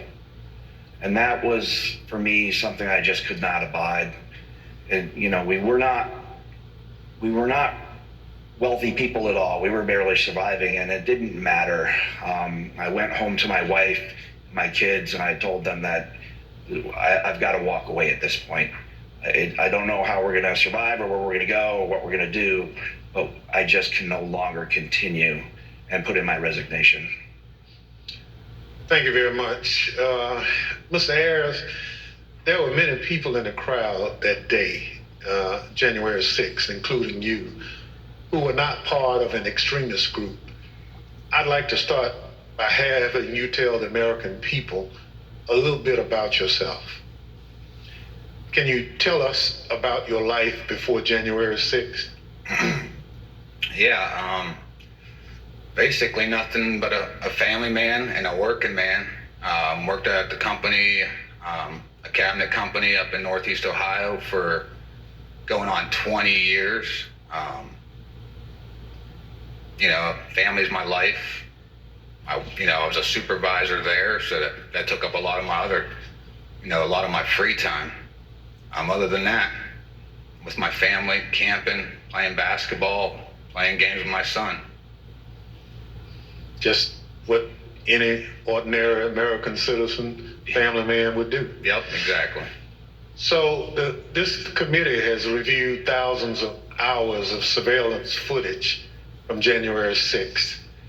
During this review, we identified you entering the Capitol as we see in this video. Mr. Ayers, why did you decide to come to Washington on January 6th? For me personally, I was, pretty hardcore into the social media, Facebook, Twitter, Instagram. I followed, President Trump, on all the websites, he basically put out, come to Stop the Steal rally, and I felt like I needed to be down here.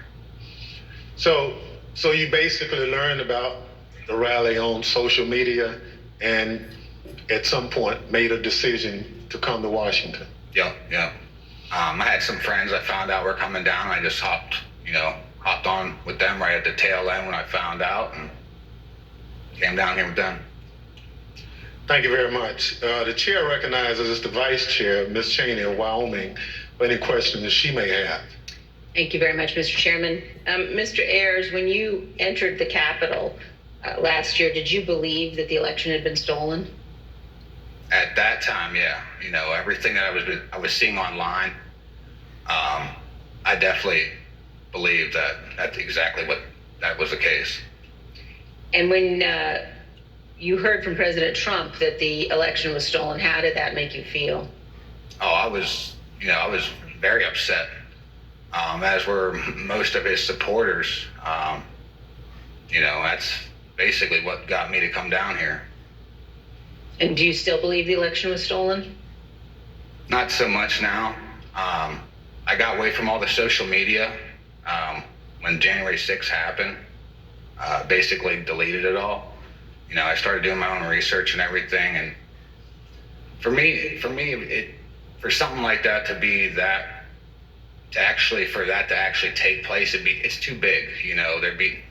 There's no way you can keep something like that quiet, as big as something like that. With all the lawsuits being shot down one after another, that was mainly what convinced me. Well, and I think that's very important. And we've also talked about today and in previous hearings the extent to which the president himself was told that the election hadn't been stolen by his Justice Department, by his White House counsel, by his campaign. Would it have made a difference to you to know that President Trump himself had no evidence of widespread fraud? Oh, definitely. Who knows? I may not have come down here then. Thank you very much, Mr. Chairman. I yield back. Young lady yields back. Chair recognizes this gentlewoman from Florida, Ms. Murphy. Thank you, Mr. Chairman. Earlier today, we showed how Donald Trump's December 19th tweet summoned both extremist groups as well as rank and file supporters of President Trump to come to Washington, D.C., average Americans. He told them to, quote, be there, we'll be wild, and they came. We showed how how President Trump repeatedly told them, fight, fight, fight, and they marched to the Capitol. Mr. Ayers, you were in that crowd at the rally and then the crowd that marched to the Capitol. When you arrived on the ellipse that morning, were you planning on going to the Capitol? No, we didn't actually plan to go down there. We went basically to see the Stop the Steal rally, and that was it. So why'd you decide to march to the Capitol? Well, basically, the president, got everybody riled up, told everybody to head on down. So we basically were just following what he said. After the president's speech, as you're marching down to the Capitol, how did you feel? I was, I'm angry, after everything that was basically said in the speech. A lot of the stuff he said, he already put out in tweets. I've already seen it and heard it before. So, I was already worked up, and so were most of the people there. So as you started marching, did you think there was still a chance the election would be overturned? Yeah, at that time I did, because everybody was kind of like in the hope that, Vice President Pence was not going to certify the election. Also the whole time on our way down there, we kept hearing about this big reveal I remember us talking about, and we kind of thought maybe that was it. So that hope was there. Did you think that the president would be marching with you? Yeah, I think everybody thought he was going to be coming down. He said in his speech, kind of like he's going to be there with us. So, I mean, I believed it. I understand. We know that you illegally entered the Capitol that afternoon and then left the Capitol area later on. What made you decide to leave? Basically, when President Trump put his tweet out, we literally left right after that come out. To me, if he would have done that earlier in the day, 1:30, we wouldn't be in this, maybe we wouldn't be in this bad of a situation or something. Thank you. Mr. Chairman, I yield back. Chair recognizes the gentleman from Maryland, Mr. Raskin. Thank you, Mr. Chairman. Mr. Van Tatenhoff, in the run-up to January 6th, Stuart Rhodes publicly implored President Trump to invoke the Insurrection Act, the 1807 law that allows the president to call up militias to put down a rebellion against the United States. And I want to get your thoughts about this in the context of your prior relationship with Stuart Rhodes. I understand that you had conversations with Rhodes about the Insurrection Act. Why was he so fixated on that? And what did he think it would enable the Oath Keepers to do? Well, I think it gave him a sense of legitimacy, that it was a path forward to move forward with his goals and agendas. I think we need to quit mincing words and just talk about truths. And what it was going to be was an armed revolution. I mean, people died that day. Law enforcement officers died this day. There was a gallows set up in front of the Capitol. This could have been the spark that started a new civil war, and no one would have won there. That would have been good for no one. He was always looking for ways to legitimize what he was doing, whether by wrapping it in the trappings of it's not a militia, it's a community preparedness team. We're not a militia, we're an educational outreach group. It's a veteran support group. But again, we've got to stop with this dishonesty and the mincing of words and just call things for what they are. He's a militia leader. He had these grand visions of being a paramilitary leader, and the Insurrection Act would have given him a path forward with that. The fact that the president was communicating, whether directly or indirectly, messaging, kind of that gave him the nod. And all I can do is thank the gods that things did not go any worse that day. What did the Oath Keepers see in President Trump? They saw a path forward that would have legitimacy. They saw opportunity, I think, in my opinion, to become a paramilitary force, Last week, the Department of Justice indicated that it has evidence of the Oath Keepers bringing not just firearms, but explosives to Washington ahead of January 6th. And the committee's also learned that Stuart Rhodes stopped to buy weapons on his way to Washington and shipped roughly $7,000 worth of tactical gear to a January 6th rally planner in Virginia before the attack. Did you ever hear Rhodes discuss committing violence against elected political leaders? Yeah, I mean, that went back from the very beginning of my tenure. One of the first assignments that he brought to me wanting me to do as more of a graphic artist function was to create a deck of cards. You may remember back to the conflict in the Middle East, where our own military created a deck of cards, which was a who's who of kind of the key players on the other side that they wanted to take out. And Stuart was very intrigued by that notion and influenced by it, I think. And he wanted me to create a deck of cards that would include different politicians, judges, including up to Hillary Clinton as the Queen of Hearts. This is a project that I refused to do. But from the very start, we saw that. There was always the push for military training, including there were courses in that community that went over explosives training. So yeah, this all falls in line. Mr. Van Tatenhoff, you say in your very thoughtful written testimony that we received today that you fear what the next election cycle will bring. And you also say that we have been exceedingly lucky in that we have not seen more bloodshed so far. I wonder if you would elaborate on those two statements. I think as far as the luck goes, we've had the potential from Bundy Ranch on. I mean, being boots on the ground at these standoffs, and they were standoffs where there were firearms pointed across lines at federal law enforcement agencies. Whatever it may be with that particular. Wasn't just them. You can look at Ruby Ridge. You can look at the Oklahoma bombing. You can look at other Timothy McVeigh bombings towards what went on out here. I mean, you can look at other standoffish, bloody occurrences that instead of them going away, they're actually intensifying. Standoff, but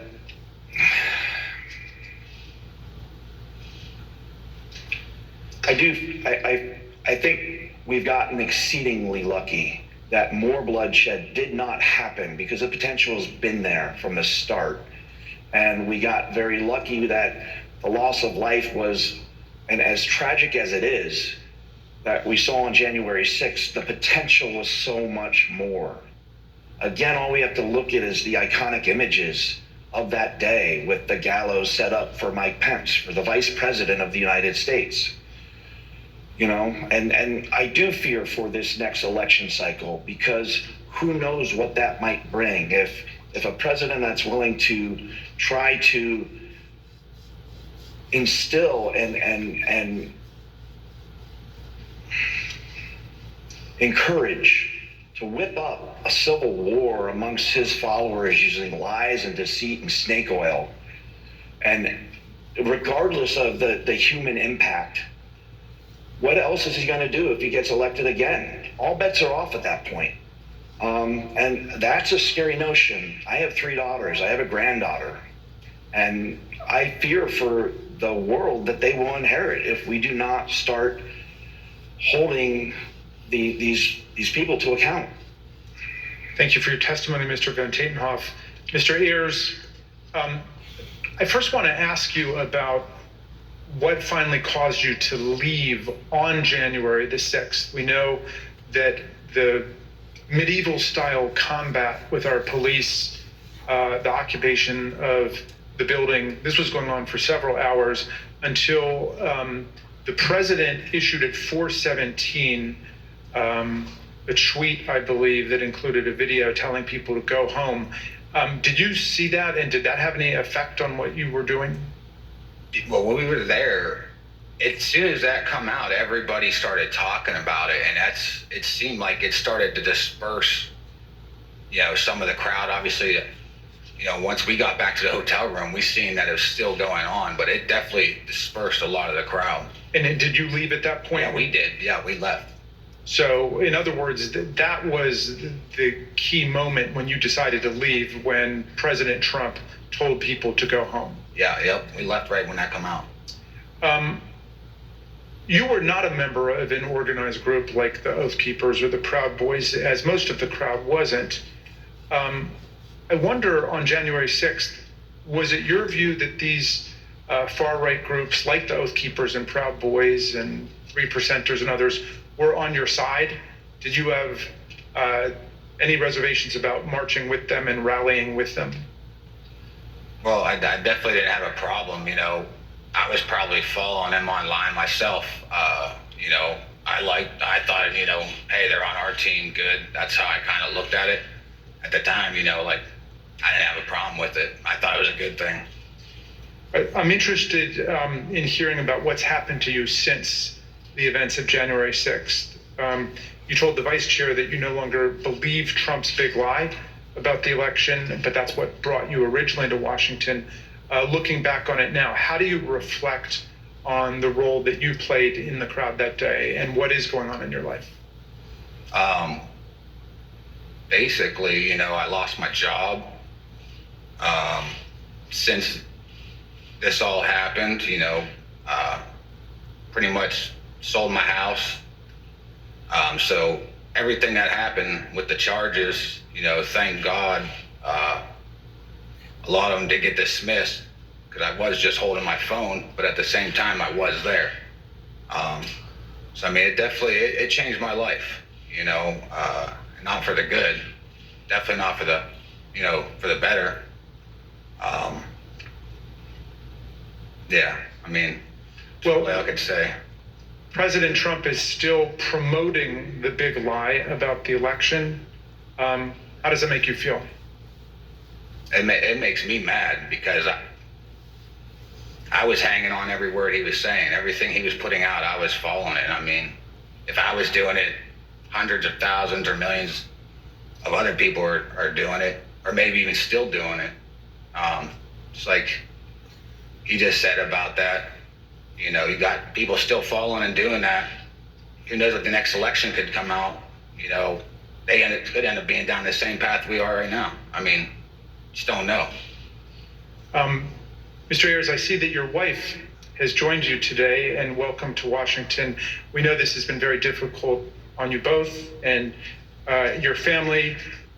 What lessons, finally, do you want the American people to learn from the way you and your family have suffered as a result of these events? Biggest thing is I consider myself a family man, and I love my country. I don't think any one man is bigger than either one of those. I think that's what needs to be taken. You know, people dive into the politics, and for me, I felt like I had, you know, like horse blinders on. I was locked in the whole time. Biggest thing for me is take the blinders off, make sure you step back and see what's going on before it's too late. Well, I want to thank you for your testimony and for appearing, both of you, today. And Mr. Chairman, I yield back to you. Gentleman yields back. I want to thank our witnesses for joining us today. The members of the Select Committee may have additional questions for today's witnesses, and we ask that you respond expeditiously in writing to those questions. Without objections, members will be permitted 10 business days to submit statements for the record, including opening remarks and additional questions for the witnesses. Without objection, the chair recognizes the gentleman from Maryland, Mr. Raskin, for a closing statement. Thank you, Mr. Chairman. When Donald Trump sent out his tweet, he became the first president ever to call for a crowd to descend on the capital city to block the constitutional transfer of power. He set off an explosive chain reaction among his followers, but no one mobilized more quickly than the dangerous extremists that we've looked at today. Seizing upon his invitation to fight, they assembled their followers for an insurrectionary showdown against Congress and the vice president. On January 6th, Trump knew the crowd was angry. He knew the crowd was armed. He sent them to the Capitol anyway. You might imagine that our founders would have been shocked to learn that an American president would one day come to embrace and excuse political violence against our own institutions, or knowingly send an armed mob to attack the Capitol to usurp the will of the people. But you know, Mr. Chairman, the founders were pretty wise about certain things, and at the start of the Republic, they actually warned everyone about Donald Trump. Not by name, of course, but in the course of advising about the certain prospect that ambitious politicians would try to mobilize violent mobs to tear down our own institutions in service of their insatiable ambitions. In the very first Federalist paper, Alexander Hamilton observed that history teaches that opportunistic politicians who desire to rule at all costs will begin first as demagogues, pandering to the angry and malignant passions of the crowd, but then end up as tyrants, trampling the freedoms and the rights of the people. A violent insurrection to overturn an election is not an abstract thing, as we've heard. Hundreds of people were bloodied, injured, and wounded in the process, including more than 150 police officers, some of them sitting in this room today. I want to give you an update on one officer who was badly wounded in the attack and is well known to the members of this committee because he testified before us last year. Sergeant Aquilino Ganell is an Army veteran who spent a year on active combat duty in the Iraq War and then 16 years on the Capitol Force. Nothing he ever saw in combat in Iraq, he has said, prepared him for the insurrection, where he was savagely beaten, punched, pushed, kicked, shoved, stomped, and sprayed with chemical irritants, along with other officers, by members of a mob carrying hammers, knives, batons, and police shields taken by force, and wielding the American flag against police officers as a dangerous weapon. Last month, on June 28th, Sergeant Ganell's team of doctors told him that permanent injuries he has suffered to his left shoulder and right foot now make it impossible for him to continue as a police officer. He must leave policing for good and figure out the rest of his life. Sergeant Ganell, we wish you and your family all the best. We are here for you. We salute you for your valor, your eloquence, and your beautiful commitment to America. I wonder what former President Trump would say to someone like Sergeant Ganell, who must now go about remaking his life. I wonder if he could even understand what motivates a patriot like Sergeant Ganell. In his inaugural address, Trump introduced one commanding image: American carnage. Although that turn of phrase explained little about our country before he took office, it turned out to be an excellent prophecy of what his rage would come to visit on our people. Mr. Ayers just described how the trust he placed in President Trump as a camp follower derailed his life and nearly wrecked his reputation and his family. A few weeks ago, we heard Shay Moss and her mother, Ruby Freeman, Speaker Rusty Bowers from Arizona, and Georgia Secretary of State Brad Raffensperger describe how hate-filled intimidation campaigns by Trump and his followers made them prisoners in their homes and drove their stress and anxiety to soaring new heights when they refused to do Trump's bidding. American carnage, that's Donald Trump's true legacy.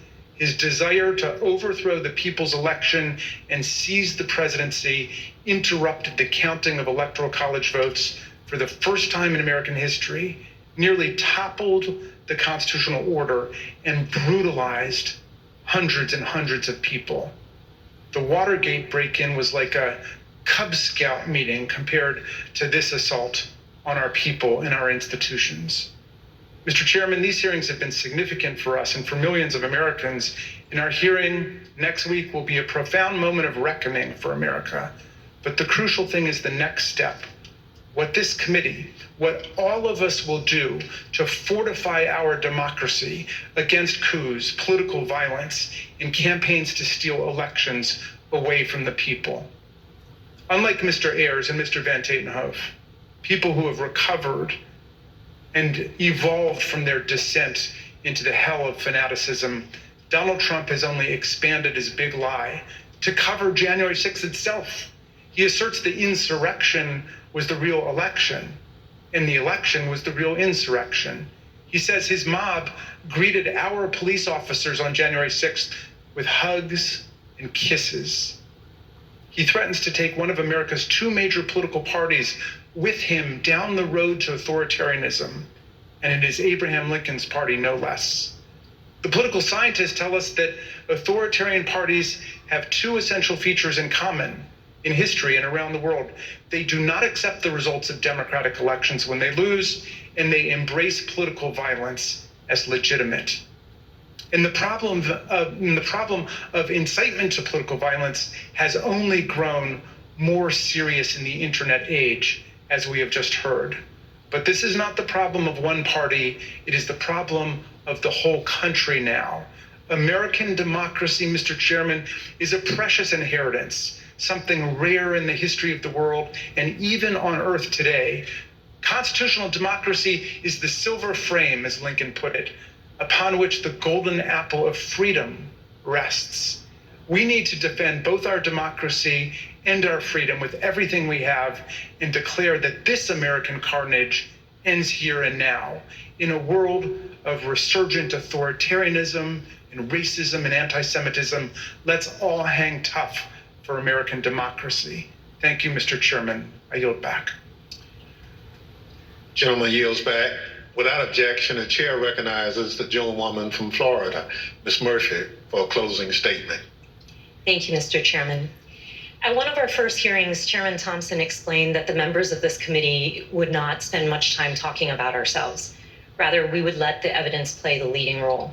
And the chairman was right, because this isn't about promoting ourselves as individuals. It's about protecting the country we love. And it's about preserving what actually makes America great: the rule of law, free and fair elections, and the peaceful transfer of power from one elected leader to the next. But if I may say a word about myself and why I'm proud to serve on this committee. I'm the only member of this committee who was not blessed to be born an American. I was born in Vietnam after the Vietnam War, and my family and I fled a communist government and were rescued by the US Navy and were given sanctuary in America. My patriotism is rooted in my gratitude for America's grace and generosity. I love this country. On January 6th, 4 decades after my family fled a place where political power was seized through violence, I was in the United States Capitol, fleeing my fellow Americans. Members of the angry mob had been lied to by a president and the other powerful people who tried to convince them without evidence that the election had been stolen from them. Some of them then tried to use physical violence to overturn the outcome of a free and fair election. Our committee's overriding objective is to fight fiction with facts, to create a full account for the American people and for the historical record, to tell the truth of what happened and why it happened, to make recommendations so it never happens again, to defend our democracy. To me, there's nothing more patriotic than that. Thank you, Mr. Chairman. I yield back. Gentlelady yields back. Without objection, the chair recognizes the gentlewoman from Wyoming, Ms. Cheney, for a closing statement. Thank you very much, Mr. Chairman. Mr. Chairman, let me put what you have seen today in a broader context. At the very outset of our hearings, we described several elements of President Trump's multi-part plan to overturn the 2020 election.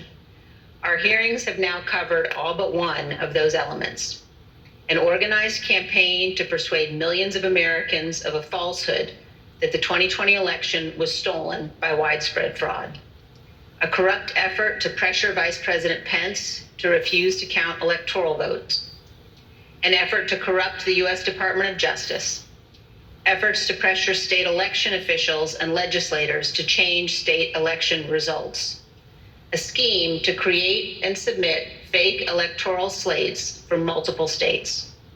And today, you saw how President Trump summoned a mob to Washington for January 6th, and then, knowing that that mob was armed, directed that mob to the United States Capitol. Every one of these elements of the planning for January 6th is an independently serious matter. They were all ultimately focused on overturning the election, and they all have one other thing in common. Donald Trump participated in each substantially and personally. He oversaw or directed the activity of those involved. Next week, we will return to January 6th itself. As we have shown in prior hearings, Donald Trump and his legal team, led by Rudy Giuliani, were working on January 6th to delay or halt Congress's counting of electoral votes. The mob attacking and invading the Capitol on that afternoon of January 6th was achieving that result. And for multiple hours, Donald Trump refused to intervene to stop it. He would not instruct the mob to leave or condemn the violence. He would not order them to evacuate the Capitol and disperse. The many pleas for help from Congress did no good. His staff insisted that President Trump call off the attack. He would not. Here are a few of the many things you will hear next week from Mr. Cipollone.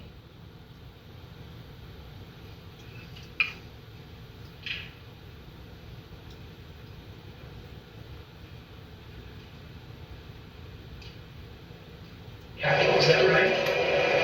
I requested another first voting? Was it necessary for you to continue to push for a statement directing people to leave all the way through that period of time until it was ultimately issued after? I felt it was my obligation to continue to push for that, and others felt it was their obligation as well. Would it have been possible at any moment for the president to walk down to the podium in the briefing room and talk to the nation at any time between when you first gave him that advice at 2 o'clock and 4:17 when the video statement went out? Would that have been possible? Would it have been possible? Yes. Yes, it would have been possible. And you will hear that Donald Trump never picked up the phone that day to order his administration to help. This is not ambiguous. He did not call the military. His Secretary of Defense received no order. He did not call his Attorney General. He did not talk to the Department of Homeland Security. Mike Pence did all of those things. Donald Trump did not. We will walk through the events of January 6th next week, minute by minute. And one more item. After our last hearing, President Trump tried to call a witness in our investigation, a witness you have not yet seen in these hearings. That person declined to answer or respond to President Trump's call and instead alerted their lawyer to the call. Their lawyer alerted us, and this committee has supplied that information to the Department of Justice. Let me say one more time, we will take any effort to influence witness testimony very seriously. Thank you, Mr. Chairman. I yield back. Thank you, gentlelady yields back. In my opening, I mentioned how we look to our leaders to serve as a fail-safe if people in this country refuse to accept the results of an election. That's part of the way those in positions of public trust uphold their oath, how they show fidelity to the Constitution. In the run-up to January 6th, Donald Trump had an obligation to tell his supporters to accept the results of the election. Instead, he urged them to further along the path toward mob violence. The idea of mob violence makes me think of another sort of fail-safe. All across this country, there are different ideas about what role the federal government should play in our lives. In fact, up here on this dais, there are plenty of different ideas. But there are moments when the institutions of our federal government are the fail-safe. I am from a part of the country where, had it not been for the federal government and the Constitution, my parents and many more Americans like them would have continued to be treated as second-class citizens. The freedom to be able to vote without harassment, travel in relative safety, and dine and sleep where you choose is because we have a government that looks over the well-being of its citizens. This is especially important in moments of crisis. When we have a natural disaster that state governments can't handle on their own, when there's an emergency that requires action by our public health services or our military, we have a federal government. What happened on January 6, 2020 was another one of those moments in history that test the strength of our federal government. January 6th was an attack on our country. It was an attack on our democracy, on our Constitution. A sitting president with a violent mob trying to stop the peaceful transfer of power from one president to another. It still makes my blood boil to think of it. In a moment like that, what would you expect to see? You expect to see the President of the United States sitting behind a resolute desk in the Oval Office, assuring the American people that the attack would be repelled and the threat would be dealt with. You'd expect to be reassured that there was a fail-safe. Instead, the President of the United States sent the mob. He disregarded the advice of the people who had taken an oath to the Constitution. He oversaw a scheme aided by people whose loyalty was only to Donald Trump. There's nothing we can compare that to. There's nothing in our great nation's history that has ever come close to that sort of betrayal and dereliction. Thank goodness our system of government held in spite of a commander-in-chief who worked in opposition to what the Constitution designed. When this committee reconvenes, we'll tell the story of that supreme dereliction by the commander-in-chief, how close we came to a catastrophe for our democracy, and how we remain in serious danger. The chair requests those in the hearing room remain seated until the Capitol Police have escorted witnesses and members from the room. Without objection, the committee stands adjourned.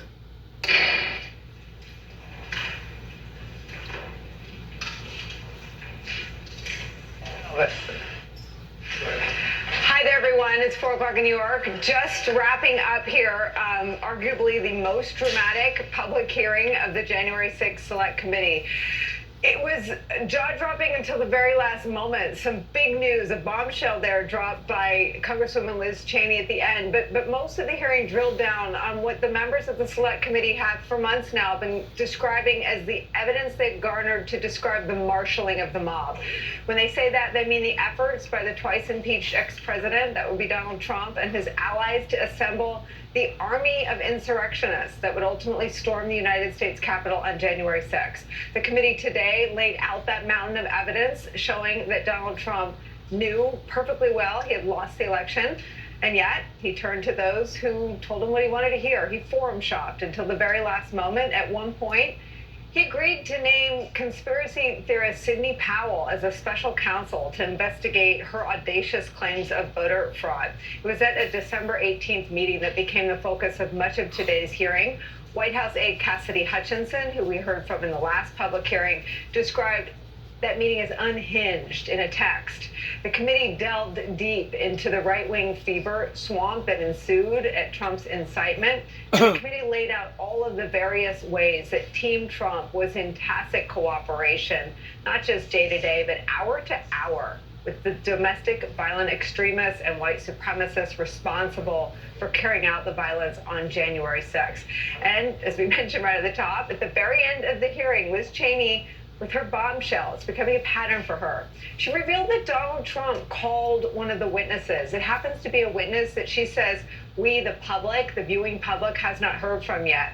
The witness had his or her lawyer call the committee, and Liz Cheney there publicly calling or sharing that information had all been turned over to the Justice Department. It's where we begin our coverage today with some of our most favorite reporters and friends. I pulled my friend and colleague Katie Turover. She's been helming our coverage all day long. We're also joined by Frank Figliuzzi, FBI Assistant Director for Counterintelligence and an MSNBC National Security Analyst. Also joining us, former Senator and MSNBC political analyst Claire Bacasco. Frank Figliuzzi, I want to start with you on this bombshell. Do we have you, Frank? I saw Frank. Frank's up there yet? Claire, Liz Cheney, in what is becoming, I think we can call it on brand for her, revealing some really stunning testimony that Donald Trump himself engaged in what can only be described as witness tampering.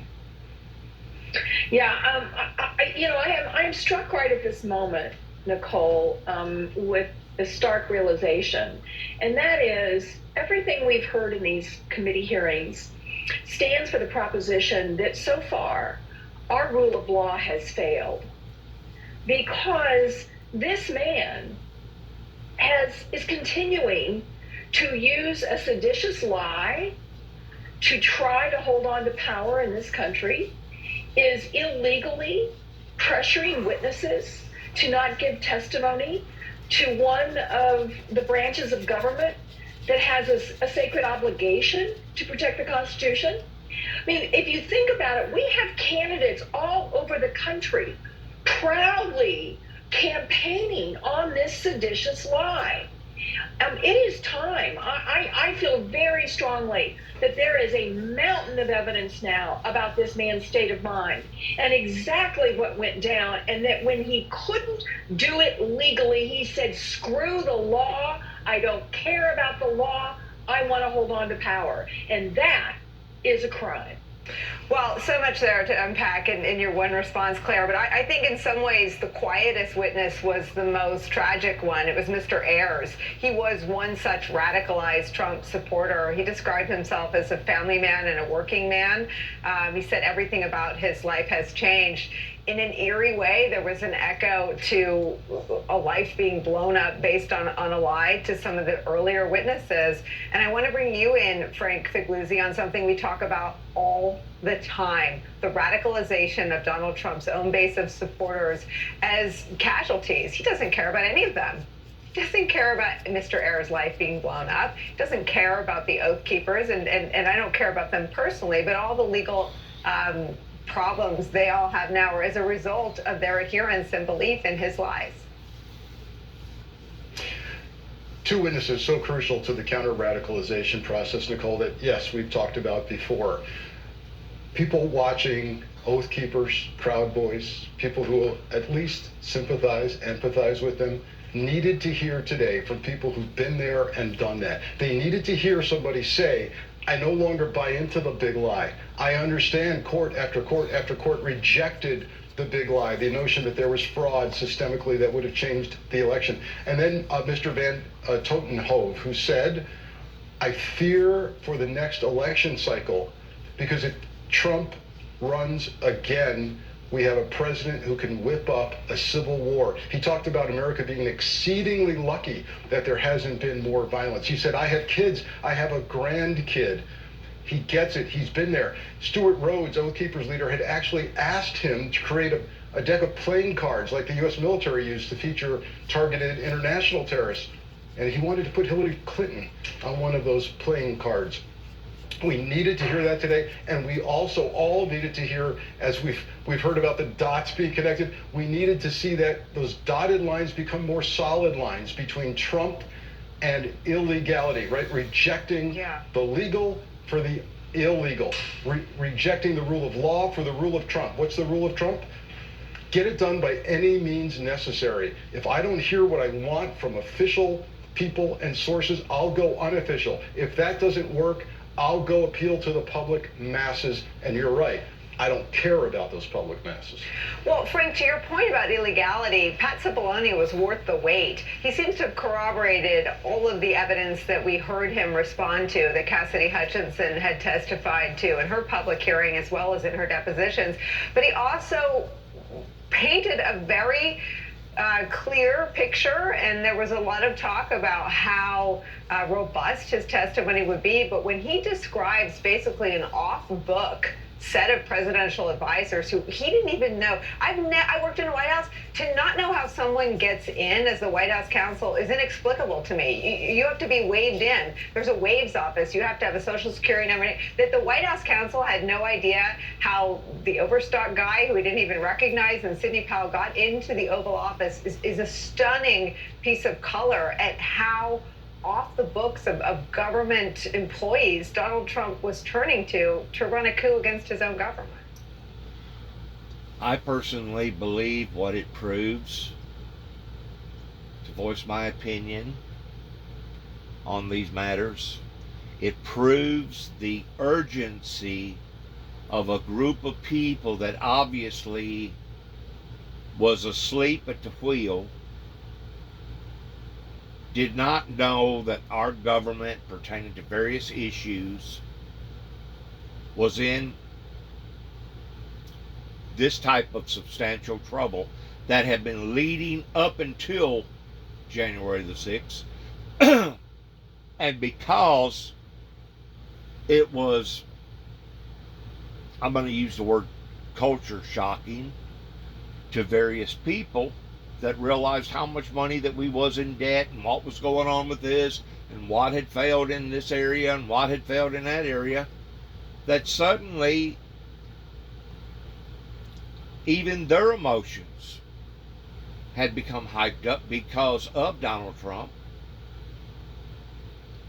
And the only way that they knew to express their concerns was to do what they done January the 6th, which was once more the blind, being led by the blind, that Donald Trump took advantage of that situation, knowing that he was not the winner, but still to this day is promoting that it is. If it proves anything, it proves the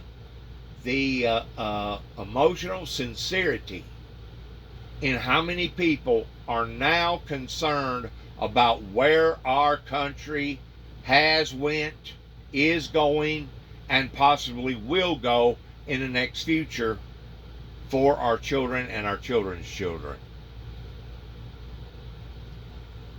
I agree that something needed to be done in visualizing the things that have not been appropriately handled in America for the past 30 plus years. But what I don't agree on is the method of using brutal force. Now, whenever it comes to the point that may very well us get there, that we can prove without a shadow of a doubt that the government has failed the American people. According to our Constitution, we have a right of overthrowing that institution that at that present time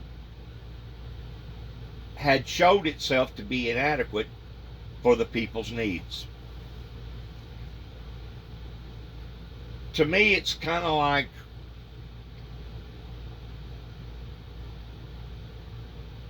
I don't even really know how to express an illustration of this. To me, it's kind of like, let me just go this way. To me, it's kind of like running an automobile that is no longer performing or running appropriately. Most automobiles have either 8, 6, or 4 cylinders. And let's say you know that one of the spark plugs has went bad to the point that now you got a miss. The automobile is not performing to its fullest potential, and you let it go. You ignore it. You override your feelings about, I need to fix this before something else may happen. And then all of a sudden, because you was inadequate in fixing the problem, now you got 2 spark plugs on the same motor that's missing. Now you know that this thing is in trouble, but yet now there's still enough power that will perform by getting you to point A to point B until enough cylinders collapse and that vehicle cannot no longer even begin to even pull itself, much less with a driver in there, towards going to point A to point B. And then all of a sudden you are overly overwhelmed for whatever reason that you did not fix cylinder 1, 2, and 3, and possibly 4, because you know that it was going bad, and now all of a sudden you're freaking out because you didn't do the right proper thing. Well, if you'll put that in the same perspective with the people that have been living their lives nonchalantly, unconcerned about the lies and the stuff that America has been involved in for the past 30 plus years, up until it got pointed out to them that, guess what? America's in trouble. And then all of a sudden you had a mass amount of people that come from the bleachers. I'm just going to use this for the illustration. To come from the bleachers and went down into the playing field all at once because they was concerned, rightfully so. But in doing so, you have now created an atmosphere of being out of control. You have created an atmosphere of anarchy. You have created an atmosphere of chaos. That's what happened January the 6th. People started taking notice in America that things was not running appropriately, especially whenever Donald Trump kept telling the public again and again and again that the swamp needs to be drained, the swamp needs to be drained, the swamp needs to be drained. And to this day, I personally feel like the swamp still needs to be drained on local, state, as well as federal occurrences, because obviously we are in a mess and we do not have the right people in office right now that can get us out of these messes. But yet, no, the American people are so foolish that they continue to keep putting the very people that caused the mess back in office again. That's the reason why you got some of them politicians up there that's been in power for 20, 25, 30, over 30 plus years. And it's not just there, but it's other parts of the country. I mean, you look right here in Weakley County, we got a sheriff that's, been elected on 9 different elections. That, as far as I'm concerned, the drug industry and the culture of lawbreakers aren't the same as what it was 25, 30 plus years ago, but it's worse. That's where I stand on my comments today. Good luck to each and every one of us on this round 7 of the January the 6th hearings. May God be with us. May God have mercy on our troops. May God have mercy on America. And may we continue to stay steadfast in doing that in which what we know without a shadow of a doubt that we should do for the benefit of the Americans. Thanks again, and good luck, and shalom.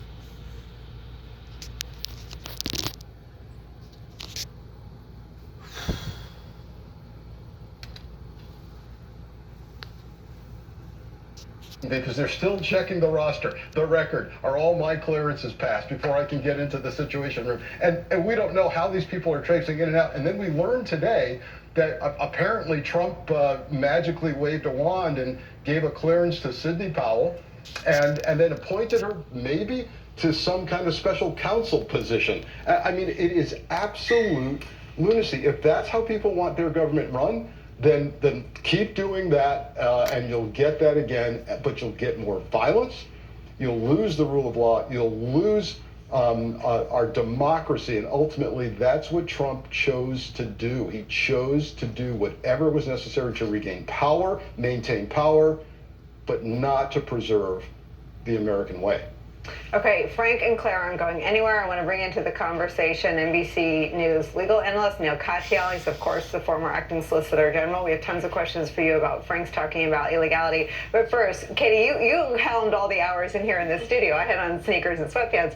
I want to deal with 2 things with you. One, this bombshell at the end that Liz Cheney just dropped, that Donald Trump himself tampered with the witness. That Donald Trump tried to call a witness, the witness called her lawyer, or his lawyer, and that the lawyer told the committee, and the committee then referred it to the DOJ. We got a hint of something like this, not this exactly, the other week when Cassidy Hutchinson was testifying. Liz Cheney presented evidence that people in Donald Trump's orbit had tried to contact somebody. We learned it was Cassidy Hutchinson, to say, we know you're a friend, we know you're loyal, Stay on we the know team. you'll do the right thing. And they say they're taking witness tampering very seriously, and they're going to refer it to the DOJ. Let's see what the DOJ says about it.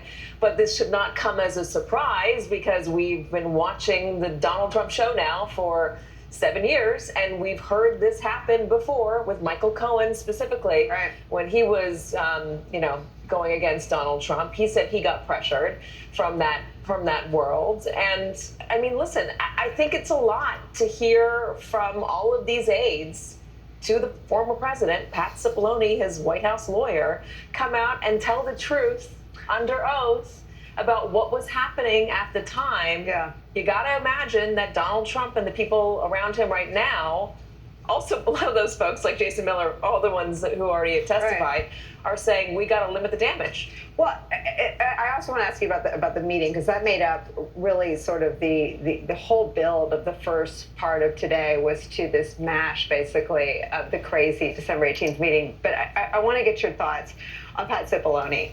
He felt like someone who was pretending to be a reluctant witness, but looked like he was thanking God he finally had a chance to clear his conscience and tell his story. I agree with that, Nicole, although I do think the key word in what you said there was finally. It's been 18 months for Pat Cipollone to come and tell the truth. I mean, we had a whole impeachment in which he was nowhere.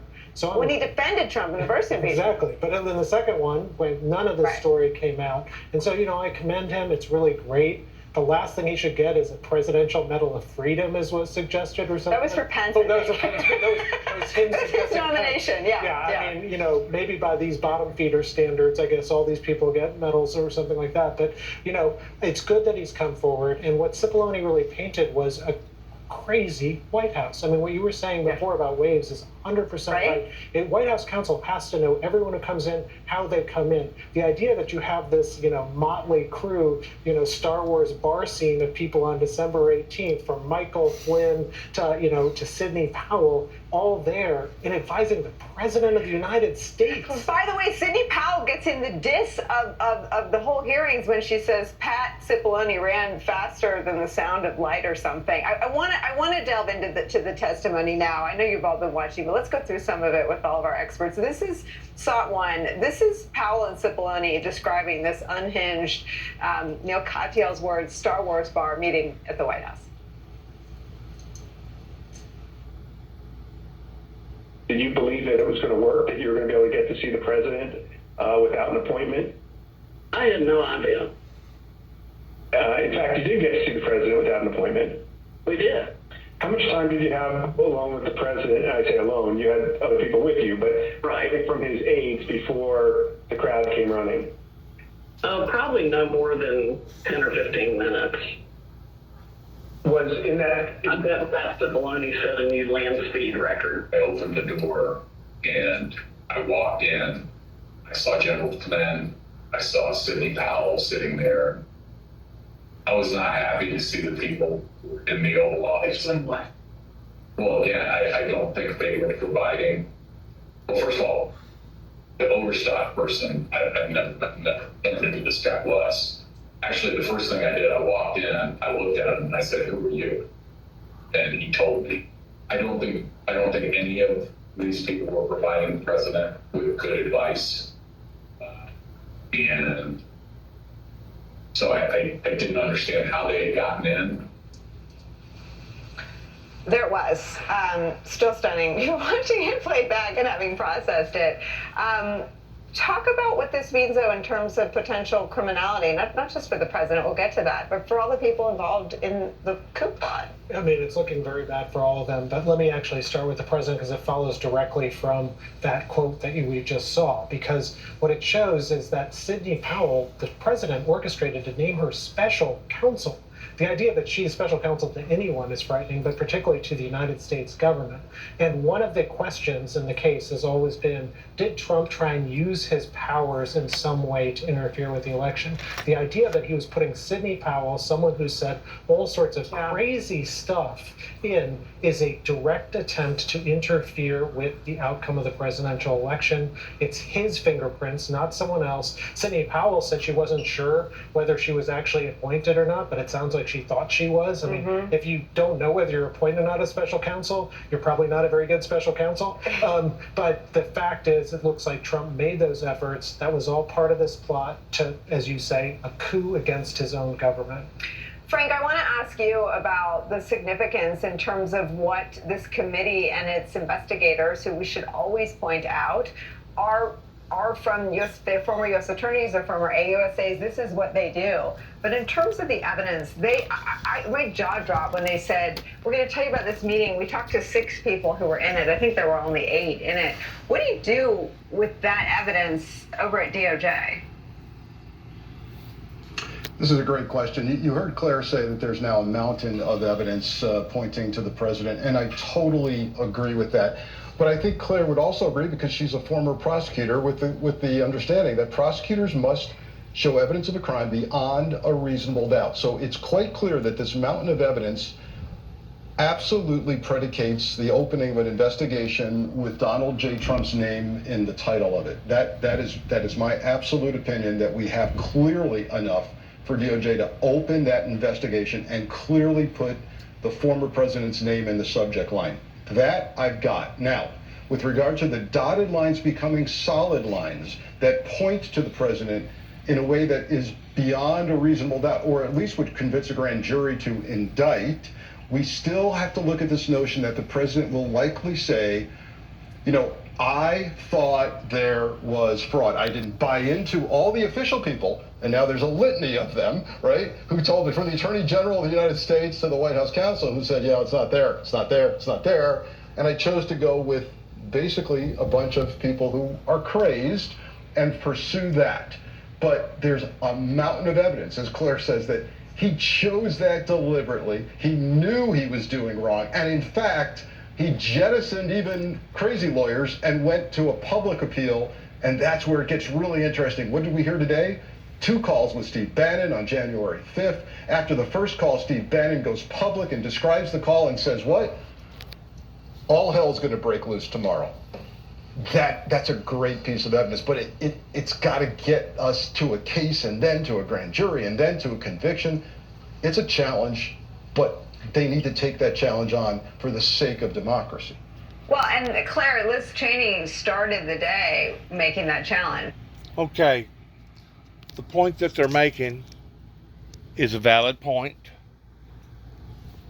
that I would like to say, in exchange towards my particular case, in regards towards what the officials done in Kentucky, especially whenever they decided that they was going to go all the way to Oklahoma City, Oklahoma, and pick me up over 2 telephone calls that was non-threatening. They had originally charged me with stalking. Some ideal that somebody had that we can get Mr. Jackson on 2 telephone calls of stalking them. But yet now all Mr. Jackson was doing was calling these people and leaving various recording messages, having no idea that it was irritating these people to the extent that they was building a case against me towards trying to get me out of the eyes of the general public. In other words, they did not want me to have any type of influences, not just at Wrangler's Campground, whenever I was denied a speaking engagement that I had already made appropriate accommodations with and for, out of the Southern Illinois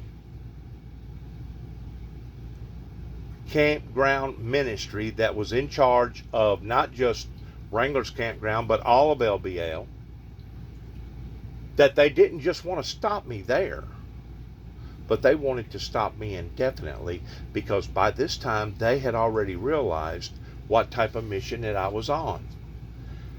They took my words towards me expressing that God had showed me that there was going to be electrical disturbances, and tried to make them out to be something totally different towards being a homegrown terrorist.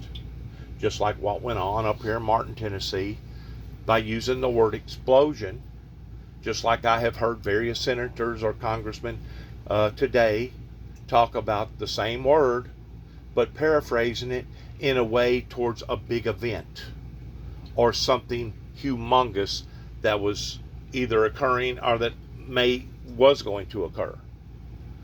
But these people continually took those words of mine out of context.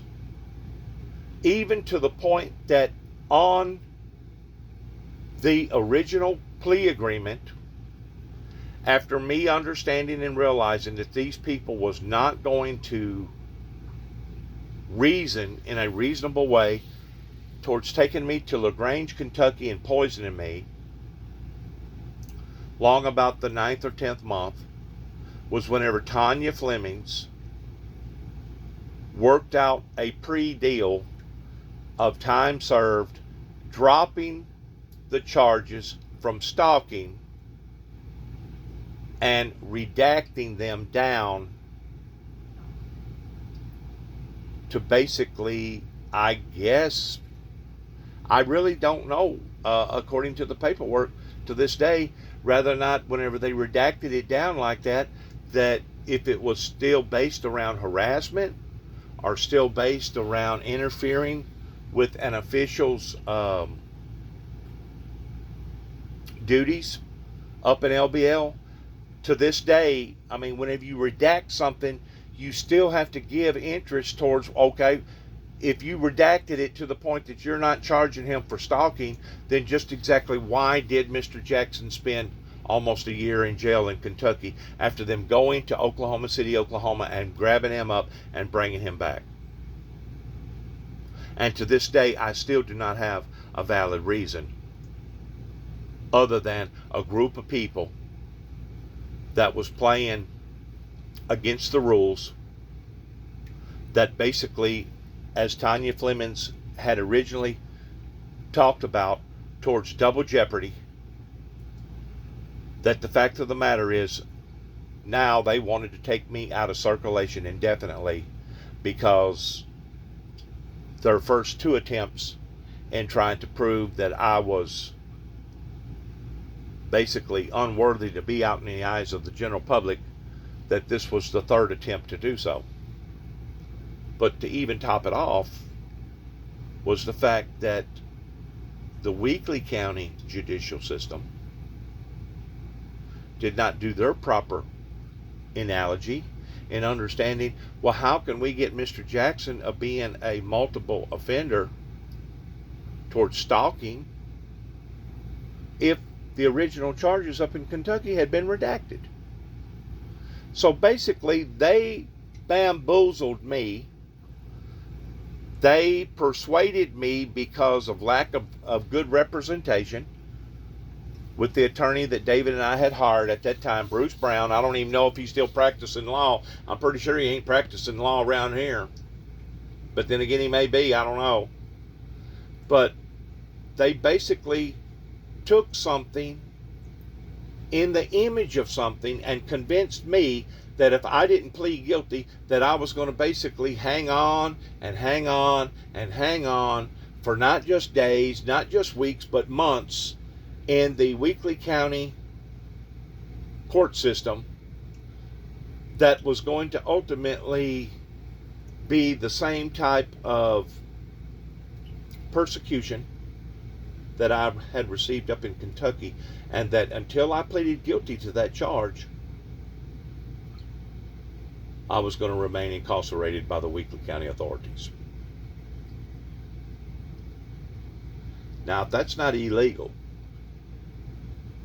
and if that's not bad judgment, and if that's not clear enough towards various people's motives in how that they went from trying to cause me to look into the eyes of the general public towards being crazy, to where now they was trying to change that image of me towards me being a harm to society, towards being a homegrown terrorist. If that's not obvious by now after all the material that I put out, then obviously people are never going to want to understand the facts about what all this persecution had occurred in my life, beginning all the way back into 1983, whenever two hands miraculously saved my life.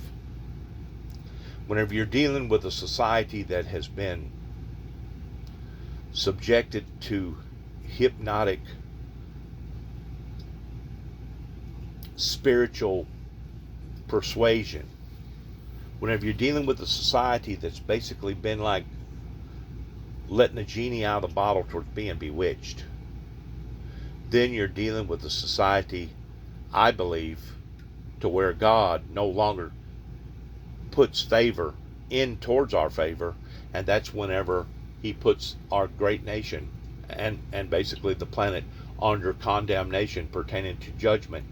That now we're seeing failure of crops, we're seeing massive fires, floods, like happened in Waverly, Tennessee, being bombarded by very, very abnormal, strange weather events that are only intensifying rather than getting better. So in ending, I want to say thank you for allowing for me to share this time. And I realize that I've been paraphrasing off of the trial that's going on right now of a group of people that may have had good intentions, may have had good motives, but bad methods. That's the reason why that I lean towards saying that whenever Christ was hanging on the cross, there was a certain group of people that had been subjected to that type of atmosphere towards crucifying Christ. And at that point in time, it wouldn't have really mattered whether or not the evidence was substantial or not. They were so entangled in their own feelings towards away with him, pertaining to Christ, that's the reason why the Son looked up into the face of the Father and said, Father, forgive them, for they know not what they do. There was a certain group of people among that people that was ignorant in what was going on.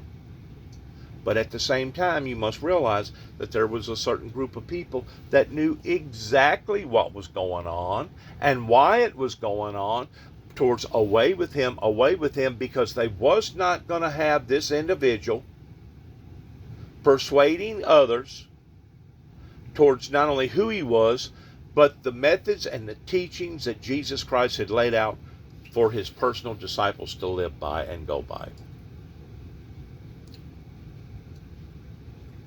A resistance movement that was dead set towards not wanting to change or open up their eyes, to the extent that even Jesus himself went up into the mountain and said, Father, I have gathered thee together. Jerusalem, Jerusalem, I have gathered thee together, was his words. As a hen would gather up her chicklings, and ye would not listen.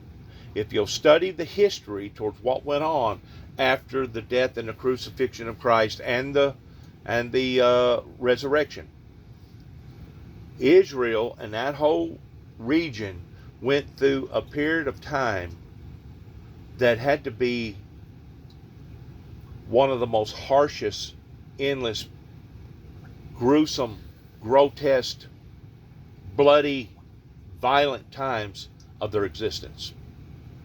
And of course we can look at the Middle East today and see, the words of Daniel, that whenever you shall see a Jerusalem accomplished with armies, and also the words of Christ, that whenever you shall see Jerusalem accomplished with armies, to know that the end is nigh, to know that we are at the end of the Father coming back and gathering up his elect and basically burning this planet Earth down to the ground and throwing this thing off into great tribulation. We are as close today, I believe, in the second coming of Christ, whenever the Father comes back and gathers together his elect from the four corners of the earth and casting this great planet off into great tribulation. I believe that we are as close to that today as what we have ever been. And of course, the January 6th uprising, the plotted, attempted coup, just helps to verify just exactly what I'm talking about towards things becoming this outlandish and this out of control. Once again, I want to thank my viewers. I want to say thank you for your prayers, thank you for your patience, and good luck to each and every one of us as we are crossing over the thresholds of normalcy into abnormalcy. And I just pray for the Father's will to be done in heaven as well as here upon earth, and that the consequences of the carnal damage will be limited, to say the least, until we do see that movement of a spiritual awakening, of a revival that will illustrate in a supernatural form of biblical Bible prophecy fulfilling itself towards the opening of the red horse of the second seal pertaining to the four horsemen. I just pray every day for the lives that have been deceived, for those who have been bamboozled, for those who have went astray, that they will turn and get their heart's life back right with God, as it speaks of in the first 3 chapters of Revelations. For I have not yet found thy works perfect yet, to repent and go back, go back, go back. And it says, if not, without any hesitation, it says, if not, I will cast her into great tribulation, and I will kill her children, and the world will know who actually scatters the hearts and the reins of humanity. It don't play around with those words in the first 3 chapters of Revelations. And I wouldn't have thought for a million years that I would have been judged by the very concept of the teachings of what I was teaching about Revelations. But that's exactly what happened here in my life, in exchange of 30 some odd years since 1983, that people have taken the subject matter of what I was teaching and labeled that or pasted that on me towards saying, well, he's just as brutal, he's just as violent as the things that he's teaching and preaching about. That could not be any furthest from the truth pertaining to that, because you can look at my record, even while being incarcerated in various places. I didn't get in scraps. You can look at my record towards people coming down here and provoking my brother and I, wanting to get into some sort of, I guess, a pissing contest, even though they was 20 and 30-year-old men going to try to take down a soon-to-be 60-year-old man at that time. That they was provoking, but David and I was smart enough not to give in to that temptation, those entrapments, because we knew that if we did, how the general public would foresee our actions. Now, granted, if somebody was to attempt to break into my house, I would be just like the gunman that I was describing earlier, in using that as an illustration, that once I have made a determination that it's either your life or mine, and I feel like that it's going to be mine if I don't do something, I promise you, I will do something, and I will do something immediate and quick and accurately, to the point that whoever it is that's trying to bring harm and hurt into my life, they themselves will be harmed and hurt, and possibly even put to death. Because I'm not idly going to sit by and allow for a heathen or a devil to come into my domain and to bring that type of injury into my life. I've already been injured enough over various injuries that I either brought upon to myself or the devil has tried to destroy me because of. And the injuries of the psychological injuries has compassed all those other injuries that I've ever had, including battery blowing up in my face pertaining to being inundated with acid all over my body, to the point that the very clothes that I was wearing, even though I washed them, basically fell off my body because of the acid that already got into the material. Fortunately, I didn't get blinded. Electrocution almost to death. Coming into the world as an infant with problems towards being operated on. Falling off of out of a pickup truck doing about 70 miles an hour. Getting into a coma. Having other life-altering injuries of either a car crashing on top of me that should have cut me in half, or falling off of a 4-story building. Out of all those injuries, none of them compare to the injury of somebody being drugged down into a state of depression. And that's exactly where they wanted me to go after attempt after attempt after attempt failed, to the point that when my brother died, because he couldn't take all the pressure, it did in fact drive me down into a state of mind that I basically could have cared less whether or not I lived or died. As a matter of fact, it would have been more pleasurable for me at that point in time just to have died. Just to have died. I got to the point that I didn't even want to crawl out of bed and even go to the bathroom, much less get out and do anything.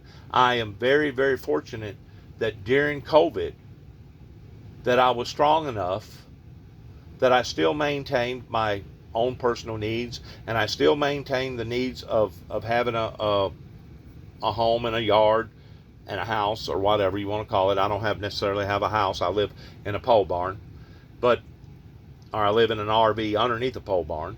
But I'm fortunate that God has allowed for me to even be able to dust the dust off of my pants legs and go back and stand up, not be afraid of the things that I know to be truthful, not be afraid to voice my opinion against truth, against power, and basically get back up, in which fortunately, within the past, this is now the month of July 2022, I think probably since January, I may have lost about, if I'm not mistaken, around 20 pounds, which I know don't sound like a lot, but whenever you had already reached the point of being 300 and I think 56 pounds, it was time for something to change. If not, it was going to change me profoundly. So I want to say thank you for your prayers, and thank you for your patience. Thank you for being patient. And I pray that these illegitimacies that are going on with our government, as well as these anti-Semitist devils that want to stop people like me, I just pray that there will be a mighty, mighty awakening movement that will put us back on the right trail where we should have been 30 plus years ago. Thank you for your time, and good luck to all of us, and shalom again.